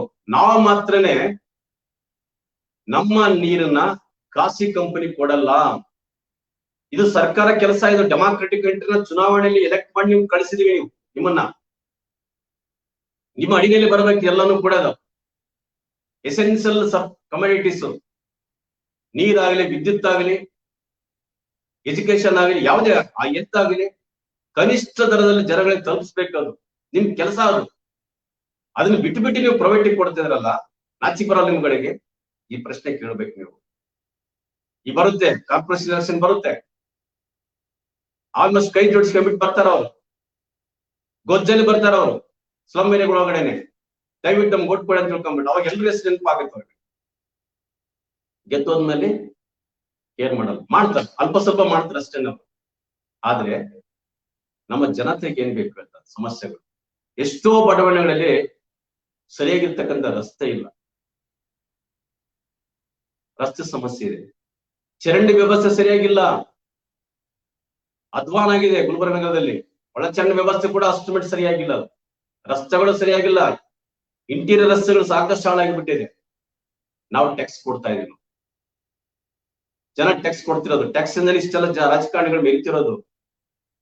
ಸೊ ಸ್ನೇಹಿತರೆ, ಎಲ್ಲಾ ನಾಗರಿಕಲ್ಲ ನನ್ನ ರಿಕ್ವೆಸ್ಟ್ ಅಂತಂದ್ರೆ, ಅದ್ ಯಾರೇ ಇಲ್ಲ, ಅವರು ಕಾಂಗ್ರೆಸ್ ಇಲ್ಲ, ಬಿಜೆಪಿ ಇಲ್ಲ, ಇನ್ಯಾರೇ ಇಲ್ಲ, ಅವರು ಯಾರು ನಮ್ಮನ್ನು ತುಳಿತಾರ, ಯಾರು ನಮ್ಮನ್ನು ಶೋಷಣೆ ಮಾಡ್ತಾರ, ಯಾರು ನಮ್ಮನ್ನು ದಬ್ಬಾಳಿಕೆ ಮಾಡ್ತಾರ, ಅವ್ರ ವಿರುದ್ಧ ನಾವು ಧ್ವನಿ ಎತ್ತಬೇಕು. ಸ್ವಾತಂತ್ರ್ಯ ಸಂಗ್ರಾಮದಲ್ಲಿ ಯಾವ ರೀತಿ ಹೋರಾಟ ನಡೀತು, ಯಾಕೆ ಇವಾಗ ನಡೀತಾ ಇದೆ ಹೋರಾಟ, ರೈತರ ಹೋರಾಟ ನಡೀತಾ ಇದೆ. 8 ತಿಂಗಳಾಯ್ತು. ಇವಾಗ ಲಕ್ಷ ರೈತರು ನಿಂತ್ಕೊಂಡ್ಬಿಟ್ಟು ಮಳೆನಲ್ಲಿ, ಚಳಿನಲ್ಲಿ, ಬಿಸಿಲಲ್ಲಿ ನಾವು ಕೃಷಿ ಕಾಯ್ದೆ ವಾಪಸ್ ಹೋಗೋರಿಗೆ ಹೋಗಲ್ಲ, ಹಿಂದೆ ನಿಂತ್ಕೊಂಡ್ಬಿಟ್ಬೇಕಾದ್ರೆ ಸತ್ತೋಗ್ತೀವಿ, ನಾವು ಹೋಗಲ್ಲ. ಅದೇ ರೀತಿ ಗುಲ್ಬರ್ಗ ಜನತೆ ಏನಂತಂದ್ರೆ, ಈ ನೀರನ್ನ ಖಾಸಗೀಕರಣ ಮಾಡ್ತಕ್ಕಂಥ ಹುನ್ನಾರನ್ನ ನಾವು ನಿಲ್ಲಿಸ್ಬೇಕು. ಇಡೀ ನಮ್ಮ ಸ್ಟೇಟ್ ಗೆ ಒಂದು ಎಕ್ಸಾಂಪಲ್ ಆಗ್ಬೇಕಿದು. ಗುಲ್ಬರ್ಗಾದಲ್ಲಿ ಕುಡಿಯ ನೀರಿನ ಖಾಸಗೀಕರಣ ಮಾಡಕ್ ಹೋದಾಗ ಜನ ರೊಚ್ಚಿಗೆದ್ದು ಬಿಟ್ಟು ಒಗ್ಗಟ್ಟಾಗ್ಬಿಟ್ಟು ರೊಚ್ಚಿಗೆದ್ದು ಆ ಖಾಸಗಿ ಕಂಪನಿ L&T ಕಂಪನಿಯನ್ನ ಓಡಿಸ್ರಂತ ತಿಳ್ಕೊಂಡ್ಬಿಟ್ಟು ಇದು ಪ್ರಚಾರ ಆಗ್ಬೇಕಂತ ನಾನು ಜನ ನಂಬಿನ. ಯಾಕಂದ್ರೆ ಗುಲ್ಬರ್ಗ ಜನ ಏನಂತಂದ್ರೆ ಹೋರಾಟ ಮಾಡ್ತಕ್ಕಂಥವ್ರು, ಸಾವಿರಾರು ಹೋರಾಟಗಳು ಮಾಡಿಬಿಟ್ಟು ಸೌಲಭ್ಯ ಪಡ್ಕೊಂಡಿರ್ತಕ್ಕಂಥ ಗುಲ್ಬರ್ಗ ಜನತೆ. ಈ ನಮ್ಮ ಜನ ನೀವೆಲ್ಲರೂ ಕೂಡ ಏನಂತಂದ್ರೆ ಬಾಂಧವರು, ಎಲ್ಲಾ ಜನಾಂಗ ಜನರು ಅವ್ರವ್ರ ಬಡಾವಣೆಗಳಲ್ಲಿ, ಅದು ಸ್ಲಮ್ ಏರಿಯಾ ಇರ್ಲಿ, ಲೋವರ್ ಮಿಡಲ್ ಕ್ಲಾಸ್ ಏರಿಯಾ ಇರ್ಲಿ, ಅಪ್ಪರ್ ಮಿಡಲ್ ಕ್ಲಾಸ್ ಏರಿಯಾ ಇರ್ಲಿ, ಎಲ್ಲಿ ಆಗಲಿ ಅದಕ್ಕೆ ಜನರು ಈ ಒಂದು ಹುನ್ನಾರ ಏನಿದೆ, ಪಿತೂರಿ ಏನಿದೆ ಅದಕ್ಕೆ ಖಾಸಗಿದವ್ರು ಬಂದ್ಬಿಟ್ಟು ನೀರನ್ನ ಸಪ್ಲೈ ಮಾಡ್ತಾರ, ಎಲ್ಲಾನು ಕೂಡ ಅವರೇ ನೋಡ್ಕೊಂಡು ಹೋಗ್ತಾರ. ಅವ್ರು ಬಹಳ ಅಪಾಯಕಾರಿಯಾಗಿದೆ ಇದು. ನಾಳೆ ಇವತ್ತೇನು ಕಡಿಮೆ ರೇಟ್ ಫಿಕ್ಸ್ ಮಾಡ್ಬೋದು ಅವರು.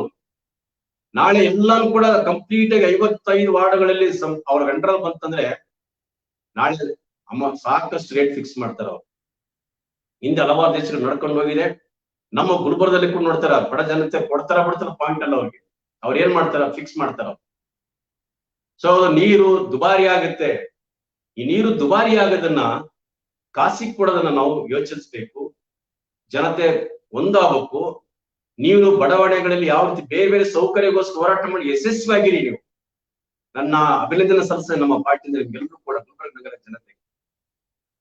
ಸೊ ನೀವು ಇವತ್ತು ಅಂತ ಒಂದು ಪರಿಸ್ಥಿತಿ ಬಂದಿದೆ. ಮತ್ತೆ ಇವಾಗ ಈ ಒಂದು ಇದರಲ್ಲಿ ಜನರ ಐಕ್ಯತೆ, ಜನರ ಒಗ್ಗಟ್ಟು ಬಹಳ ಮುಖ್ಯ. ಸೊ ಯಾವ ರೀತಿ 87ರಲ್ಲಿ 88ರಲ್ಲಿ ಇಡೀ ಗುಲ್ಬರ್ಗ ಜನತೆ ಇರೆಸ್ಪೆಕ್ಟ್ ಆಫ್ ಕ್ಯಾಸ್ಟ್ ಕ್ರೀಡ್, ಅಂದ್ರೆ ಯಾವುದೇ ಜಾತಿ ಧರ್ಮ ಭಾಷೆ ಬಿಟ್ಟು ನಮಗೆ ನೀರ್ ಬೇಕಂತ ತಿಳ್ಕೊಂಡ್ಬಿಟ್ಟು ಮಹಿಳೆಯರು, ಎಲ್ಲಾ ರೀತಿ ಮಹಿಳೆಯರು ಖಾಲಿ ಕೂಡ ಮೆರವಣಿಗೆ ಮಾಡಿದ್ರು 6 ತಿಂಗಳ ಕಾಲ. ಪಂಚಲ್ ನಗರ, ಹನುಮನ್ ನಗರ, ಬುದ್ಧನಗರ, ಸಂಜಯ್ ಗಾಂಧಿ ನಗರ, ಸುವರ್ಣ ನಗರ, ಸುಮಾರು ಬಡಾವಣೆಗಳಲ್ಲಿ, ರಾಮನಗರ, ನೂರಾರು ಬಡಾವಣೆಗಳಿಂದ ಜನ ಹೋರಾಟ ಮಾಡಿಬಿಟ್ಟು ಭೀಮಾ ನದಿ ನೀರು ಪಡ್ಕೊಂಡಿವಿ. ಈ ಭೀಮಾ ನದಿ ನೀರನ್ನ ಮತ್ತು ಈ ಕೆಡಿಬೋಸ್ಕ ನೀರನ್ನ ನಾವು ಮತ್ತೆ ಈ ಖಾಸಗೀಕರಣ ಮಾಡಕ್ ಬಿಡಲ್ಲ, ಖಾಸಗಿ ಕಂಪನಿ ಕೊಡಕ್ ಬಿಡಲ್ಲ ಅಂತ ತಿಳ್ಕೊಂಡ್ಬಿಟ್ಟು ನೀವೆಲ್ಲರೂ ಕೂಡ ಇದ್ರ ಬಗ್ಗೆ ದಯವಿಟ್ಟು ಯೋಚನೆ ಮಾಡಿ. ನಮ್ಮ ಪಕ್ಷ ಸದಾ ನಿಮ್ ಜೊತೆಗಿರುತ್ತೆ. 83ರಿಂದ ನಾವು ನಿಮ್ ಜೊತೆ ನಿಂತ್ಕೊಂಡ್ಬಿಟ್ಟು ಹೋರಾಟ ಮಾಡ್ತಾ ಇದೀವಿ ನಾವು.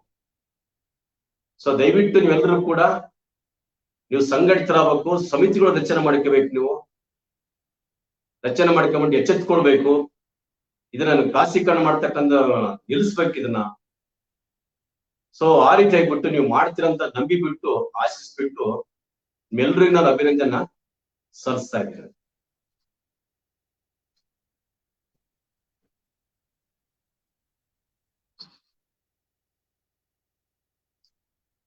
ಸ್ನೇಹಿತರೆ, ಈ ತನಕ ಏನು ನೀರಿನ ಖಾಸಗೀಕರಣದ ಕುರಿತಾಗಿ ಒಂದು ಸಮಗ್ರವಾಗಿರ್ತಕ್ಕಂಥ ಚಿತ್ರಣನ ನಿಮ್ಮ ಮುಂದೆ ನಮ್ಮ SUCI ಕಮ್ಯುನಿಸ್ಟ್ ಪಕ್ಷದ ಜಿಲ್ಲಾ ಕಾರ್ಯದರ್ಶಿಗಳಾದಂತ HB ದಿವಾಕರ್ ಅವರು ಇಟ್ಟಿದ್ದಾರೆ. ಅವರಿಗೆ ತುಂಬಾ ಧನ್ಯವಾದಗಳನ್ನು ಸಲ್ಲಿಸ್ತಾ ಇದ್ದೀನಿ. ಸ್ನೇಹಿತರೆ, ಈಗಾಗಲೇ ನಿಮ್ಗೆ HB ದಿವಾಕರ್ ಅವರು ಹೇಳ್ದಾಗೇನೆ ಇಡೀ ನೀರನ್ನ ಯಾವ ತರ ಮೂಲಭೂತ ವಸ್ತು ಇದೆ, ಪ್ರತಿಯೊಬ್ಬ ಮನುಷ್ಯನು ಕೂಡ ಉಪಯೋಗಿಸಬೇಕಾಗಿರ್ತಕ್ಕಂಥ ನೀರನ್ನ ಈ ತರ ಖಾಸಗೀಕರಣ ಮಾಡ್ಬಿಟ್ರೆ ಅದ್ರ ಪರಿಣಾಮ ಏನಾಗುತ್ತೆ ಅನ್ನೋದು ನಾವು ಎಲ್ಲರೂ ಕೂಡ ಯೋಚನೆ ಮಾಡ್ಬೇಕಾಗಿದೆ. ಯಾಕಂದ್ರೆ ಒಂದು ಸಲ ನೀರನ್ನ ಈ ತರ ಮಾರಾಟಕ್ಕೆ ನಾವು ಕೊಟ್ಟು ಬಿಟ್ಟಾಗ ಕರೆಂಟ್ ಬಿಲ್ ಏರಿಸ್ದಂಗೆ ನೀರಿನ ಬಿಲ್ನು ಏರಿಸ್ತಾ ಹೋದ್ರೆ ಮನೆಗೆ ಬಂದಿರ್ತಕ್ಕಂತ ಬೀಗರಂತ ಏನ್ ಹೇಳ್ತೀವಿ ಅಥವಾ ಅತಿಥಿಗಳಂತ ಹೇಳ್ತೀವಿ, ಅವ್ರಿಗೆ ಒಂದು ಗ್ಲಾಸ್ ನೀರು ಕೊಡ್ಬೇಕಾದ್ರೆ ನಾವು ಯೋಚನೆ ಮಾಡುವಂತ ಪರಿಸ್ಥಿತಿ ನಿರ್ಮಾಣ ಆಗುತ್ತೆ ಸ್ನೇಹಿತರೆ. ಇದನ್ನ ನಾವು ತುಂಬಾ ಯೋಚನೆ ಮಾಡ್ಬೇಕಾಗಿದೆ. ಕುಡಿಯೋ ನೀರು ಅದು ನೈಸರ್ಗಿಕವಾಗಿ ಸಿಗ್ತಕ್ಕಂಥ ನೀರನ್ನ ಈ ತರ ನೀವು ಅದನ್ನ ಮಾರಾಟಕ್ಕೆ ಇಟ್ಬಿಟ್ರೆ ಹೇಗ್ ಸರಿ ಹೋಗುತ್ತೆ?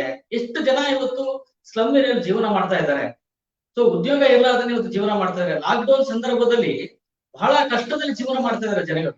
ನೋಡಿ, ಸರ್ಕಾರನು ಕೂಡ ಇದನ್ನ ಹಿಂದೆ ತಗೊಂಡ್ ಬರ್ಲಿಲ್ಲ. ಇವಾಗ ಲಾಕ್ ಡೌನ್ ಆಗಿದೆ, ಜನಗಳು ಹೋರಾಟಕ್ಕೆ ಬರಲ್ಲ ಅಂತ ಅನ್ಕೊಂಡು ಈಗ ಆ ಒಂದು ನೀತಿಯನ್ನ ಜಾರಿಗೊಳಿಸ್ತಾ ಇದ್ದಾರೆ. L&T ಕಂಪನಿ ಅವರಿಗೆ ಅದನ್ನ ಅಧಿಕೃತವಾಗಿ ಕೊಟ್ಬಿಟ್ಟಿದ್ದಾರೆ. ಇವಾಗ ಅವ್ರು 5 ವರ್ಷದ ನಾವು ಪ್ಲಾನ್ ಮಾಡ್ಕೊಂಡು ಇಡೀ ಗುಲ್ಬರ್ಗ ನಗರದ ಪೈಪ್ ಲೈನ್ ಅನ್ನ ಹೊಸದಾಗಿ ಹಾಕ್ತಿವಿ, ನಾವು ಇಲ್ಲಿ ಎಲ್ಲರಿಗೂ ನೀರನ್ನ ಕನೆಕ್ಷನ್ ಕೊಡ್ತೀವಿ ಅಂತ ಹೇಳಿ ಇವಾಗ ಕಾರ್ಯನ ಚಾಲನೆ ಮಾಡಿದ್ದಾರೆ, ಕೆಲಸ ಸ್ಟಾರ್ಟ್ ಮಾಡ್ಕೊಂಡಿದ್ದಾರೆ. ಸೊ ಇವಾಗ ಅವ್ರು ಸ್ಟಾರ್ಟ್ ಮಾಡ್ಕೊಂಡ್ಬಿಟ್ಟು ಕೊನೆಗೆ ಎಲ್ಲರಿಗೆ ಮೀಟರ್ ಕೂಡಿಸ್ಬಿಟ್ರೆ ಜನಗಳ ಪರಿಸ್ಥಿತಿ ಏನಾಗುತ್ತೆ? ದಯವಿಟ್ಟು ಗುಲ್ಬರ್ಗದ ಮಹಾನಗರದ ನಾಗರಿಕರು, ಗುಲ್ಬರ್ಗ ಜಿಲ್ಲೆಯ ನಾಗರಿಕರು ಮತ್ತೆ ಮತ್ತೆ ಇದನ್ನ ಯೋಚನೆ ಮಾಡ್ಬೇಕಾಗತ್ತೆ. ಬರೀ ನಗರಕ್ಕಷ್ಟೇ ಸೀಮಿತ ಆಗಲ್ಲ ಇದು.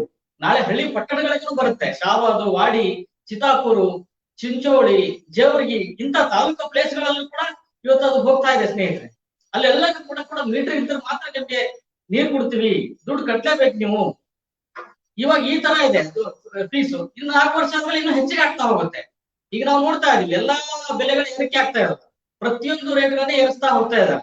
ಕೊನೆಗೆ ಕಾರ್ಪೊರೇಷನ್ ದವರು ನಮಗೂ ನಿಮ್ಗೆ ಏನ್ ಸಂಬಂಧ ಇಲ್ಲ ಕುಡಿಯೋ ನೀರಿನ ಅಂತ ಹೇಳಿ ಕೈ ಎತ್ತಿ ಬಿಡ್ತಾರೆ. ಈಗ ಆಲ್ರೆಡಿ ಹೇಳ್ತಾ ಇದ್ದಾರೆ, ನಾವು ಸುಮಾರು ಕಡೆ ತಿರ್ಗ್ತಾ ಇದೀವಿ, ವಾಟರ್ ಬೋರ್ಡ್ ಹತ್ರ ಹೋಗ್ತಾ ಇದೀವಿ, ಕಮಿಷನರ್ ಹತ್ರ ಹೋಗ್ತಾ ಇದೀವಿ, ಎಲ್ಲರೂ ಹೇಳ್ತಾ ಇದಾರೆ ಇಲ್ಲ ನೀವು LNT ಕಂಪ್ನಿ ಒಪ್ಪಿಸ್ಬಿಟ್ಟಿದ್ರಿ, ಅವ್ರಿಗೆ ಕೇಳ್ಕೊಡಿ ನೀವು.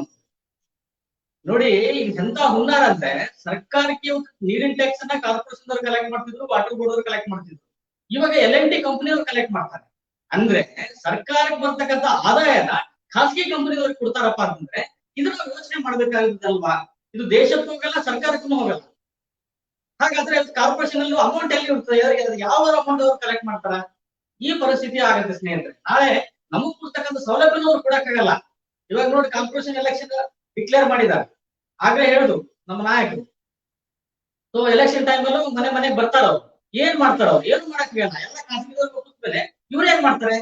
ಈ ಪ್ರಶ್ನೆ ಅವತ್ತು ನಾವು ಯೋಚನೆ ಮಾಡ್ಬೇಕಾಗಿದೆ ಸ್ನೇಹಿತರೆ. ಒಟ್ಟಿನಲ್ಲಿ ಈ ನೀರಿನ ಖಾಸಗೀಕರಣ ನಾವು ವಿರೋಧಿಸಬೇಕಾಗಿದೆ. ಅವರು ಹೇಳ್ತಾರೆ ನಾವೆಲ್ಲ 24 ತಾಸು ನಿಮ್ಗೆ ನೀರು ಕೊಡ್ತೀವಿ, ಎಲ್ಲ ಸೌಲಭ್ಯನ ಕೊಡ್ತೀವಿ, ಯಾವುದೇ ರೀತಿಯ ತೊಂದರೆ ಇರಲ್ಲ ಅಂತ ಹೇಳಿ. ನಿಮ್ಗೂ ಕೂಡ ವಾರಕ್ಕೊಂದ್ಸಲ ನೀವು 15 ದಿನಕ್ಕೊಂದ್ಸಲ ನೀವು ಬಿಡ್ತಾ ಇದ್ರ, ಬೇಡ ಬೇಡಪ್ಪ ಅವ್ರು ಕೊಟ್ರೆ ಬೆಸ್ಟ್ ಅಲ್ಲ ಅಂತ ಅನ್ಸ್ಬೋದು ಸ್ನೇಹಿತರೆ ನಿಮ್ಗೆ. ಆದ್ರೆ ಮುಂದಿನ ದಿನಗಳು ತುಂಬಾ ಅಪಾಯಕಾರಿ ಆಗತ್ತೆ. ನೀವು ಒಂದು ಗ್ಲಾಸ್ ನೀರ್ ಕುಡ್ಬೇಕಂತ ಯೋಚನೆ ಮಾಡ್ಬೇಕಾಗತ್ತೆ. ನಿಮ್ಮಲ್ಲಿ ನೀರ್ ಇರ್ಬೋದು, ಕುಡಿಯಕ್ಕಾಗಲ್ಲ. ನೋಡಿ ಎಂತ ಪರಿಸ್ಥಿತಿ ನಿರ್ಮಾಣ ಆಗ್ತಾ ಇದೆ. ಆಗ್ಲೇ ಹೇಳಿದ್ರಲ್ಲ, ಇಡೀ ತುಂಬಾ ಎಲ್ಲಾ ಕಡೆ ನದಿಗಳು ತುಂಬಾ ಹರಿತಾ ಇದಾವ, ಕುಡಿಯಕ್ ನೀರಿಲ್ಲ. ನಿಮ್ ಮನೆಗೆ ನೀರ್ ಇರ್ತದ, ಆದ್ರೆ ಕುಡಿಯಕ್ಕಾಗಲ್ಲ. ಯಾಕಂದ್ರೆ ಕುಡಿದ್ರೆ ರೊಕ್ಕ ಕೊಡ್ಬೇಕು. ನೀವು ರೊಕ್ಕ ಇದ್ರೆ ನೀರ್ ಕೊಡ್ರಿ, ಇಲ್ಲಾಂದ್ರೆ ನೀರ್ ಕುಡಿಬೇಡ್ರಿ ಅನ್ನೋ ಪರಿಸ್ಥಿತಿ ನಿರ್ಮಾಣ ಆಗುತ್ತೆ ಸ್ನೇಹಿತರೆ. ಇದು ಮುಂದೆ ಬರ್ತಕ್ಕಂಥ ಅಪಾಯನ ನಾವು ಯೋಚನೆ ಮಾಡ್ಬೇಕಾಗಿದೆ. ಮುಂದಿನ ಮಕ್ಕಳ ಭವಿಷ್ಯದ ಬಗ್ಗೆ ಯೋಚನೆ ಮಾಡಬೇಕಾಗಿದೆ ಸ್ನೇಹಿತರೆ. ಆ ಮಕ್ಕಳ ಭವಿಷ್ಯ ಏನಾಗುತ್ತೆ? ನಿಮ್ಮ ಮಕ್ಕಳ ಬಗ್ಗೆ ಭವಿಷ್ಯದ ಬಗ್ಗೆ ಯೋಚನೆ ಮಾಡ್ಬೇಕಾಗತ್ತೆ. ಅವರು ಇದೇ ಸಮಾಜದಲ್ಲಿ ಬದುಕಬೇಕು, ಬಾಳೆ ಬದುಕಬೇಕು. ಅವರು ಇಂತ ಬೆಲೆ ಏರಿಕೆ ದಿನಗಳಲ್ಲಿ ಖಾಸಗೀಕರಣ ಇರ್ತಕ್ಕಂತ ಒಂದು ವ್ಯವಸ್ಥೆ ಒಳಗಡೆ ಅವ್ರು ಬದುಕ್ಬೇಕಾ? ಇಂತ ಸಂಕಟಮಯ ಜೀವನದಲ್ಲಿ ಅವ್ರು ಬದುಕ್ಬೇಕಾ? ಇದು ನಾವು ಯೋಚನೆ ಮಾಡ್ಬೇಕಾಗಿದೆ ಸ್ನೇಹಿತರೆ. ಹಾಗಾಗಿ ದಯವಿಟ್ಟು ತಮ್ಮೆಲ್ಲರೂ ನಮ್ಮ ಪಕ್ಷದಿಂದ ಮತ್ತೊಮ್ಮೆ ಮನವಿ ಮಾಡ್ಕೊತಾ ಇದೀವಿ, ಈ ನೀರಿನ ಖಾಸಗೀಕರಣ ನಾವೆಲ್ಲರೂ ಒಕ್ಕಲಿಂದ ವಿರೋಧ ಮಾಡೋಣ. ಹಾಗಾಗಿನೇ ನಾವು ಇದೇ ತಿಂಗಳು 18ನೇ ತಾರೀಕು ಬೃಹತ್ ಹೋರಾಟವನ್ನು ಸಂಘಟಿಸ್ತಾ ಇದೀವಿ. ದಯವಿಟ್ಟು ತಾವೆಲ್ಲ ಈ ಹೋರಾಟದಲ್ಲಿ ಹೆಚ್ಚಿನ ಸಂಖ್ಯೆಯಲ್ಲಿ ಭಾಗವಹಿಸಬೇಕು ಅಂತ ತಮ್ಮಲ್ಲಿ ಮನವಿ ಮಾಡಿಕೊಂಡು ಮತ್ತೊಮ್ಮೆ ಎಚ್ ಪಿ ದಿವಾಕರ್ ಅವರಿಗೆ ಧನ್ಯವಾದ ಹೇಳಿ ಈ ಒಂದು ಫೇಸ್ಬುಕ್ ಲೈವ್ ಕಾರ್ಯಕ್ರಮ ಇಲ್ಲಿಗೆ ಮುಗಿಸ್ತಾ ಇದ್ದೀನಿ.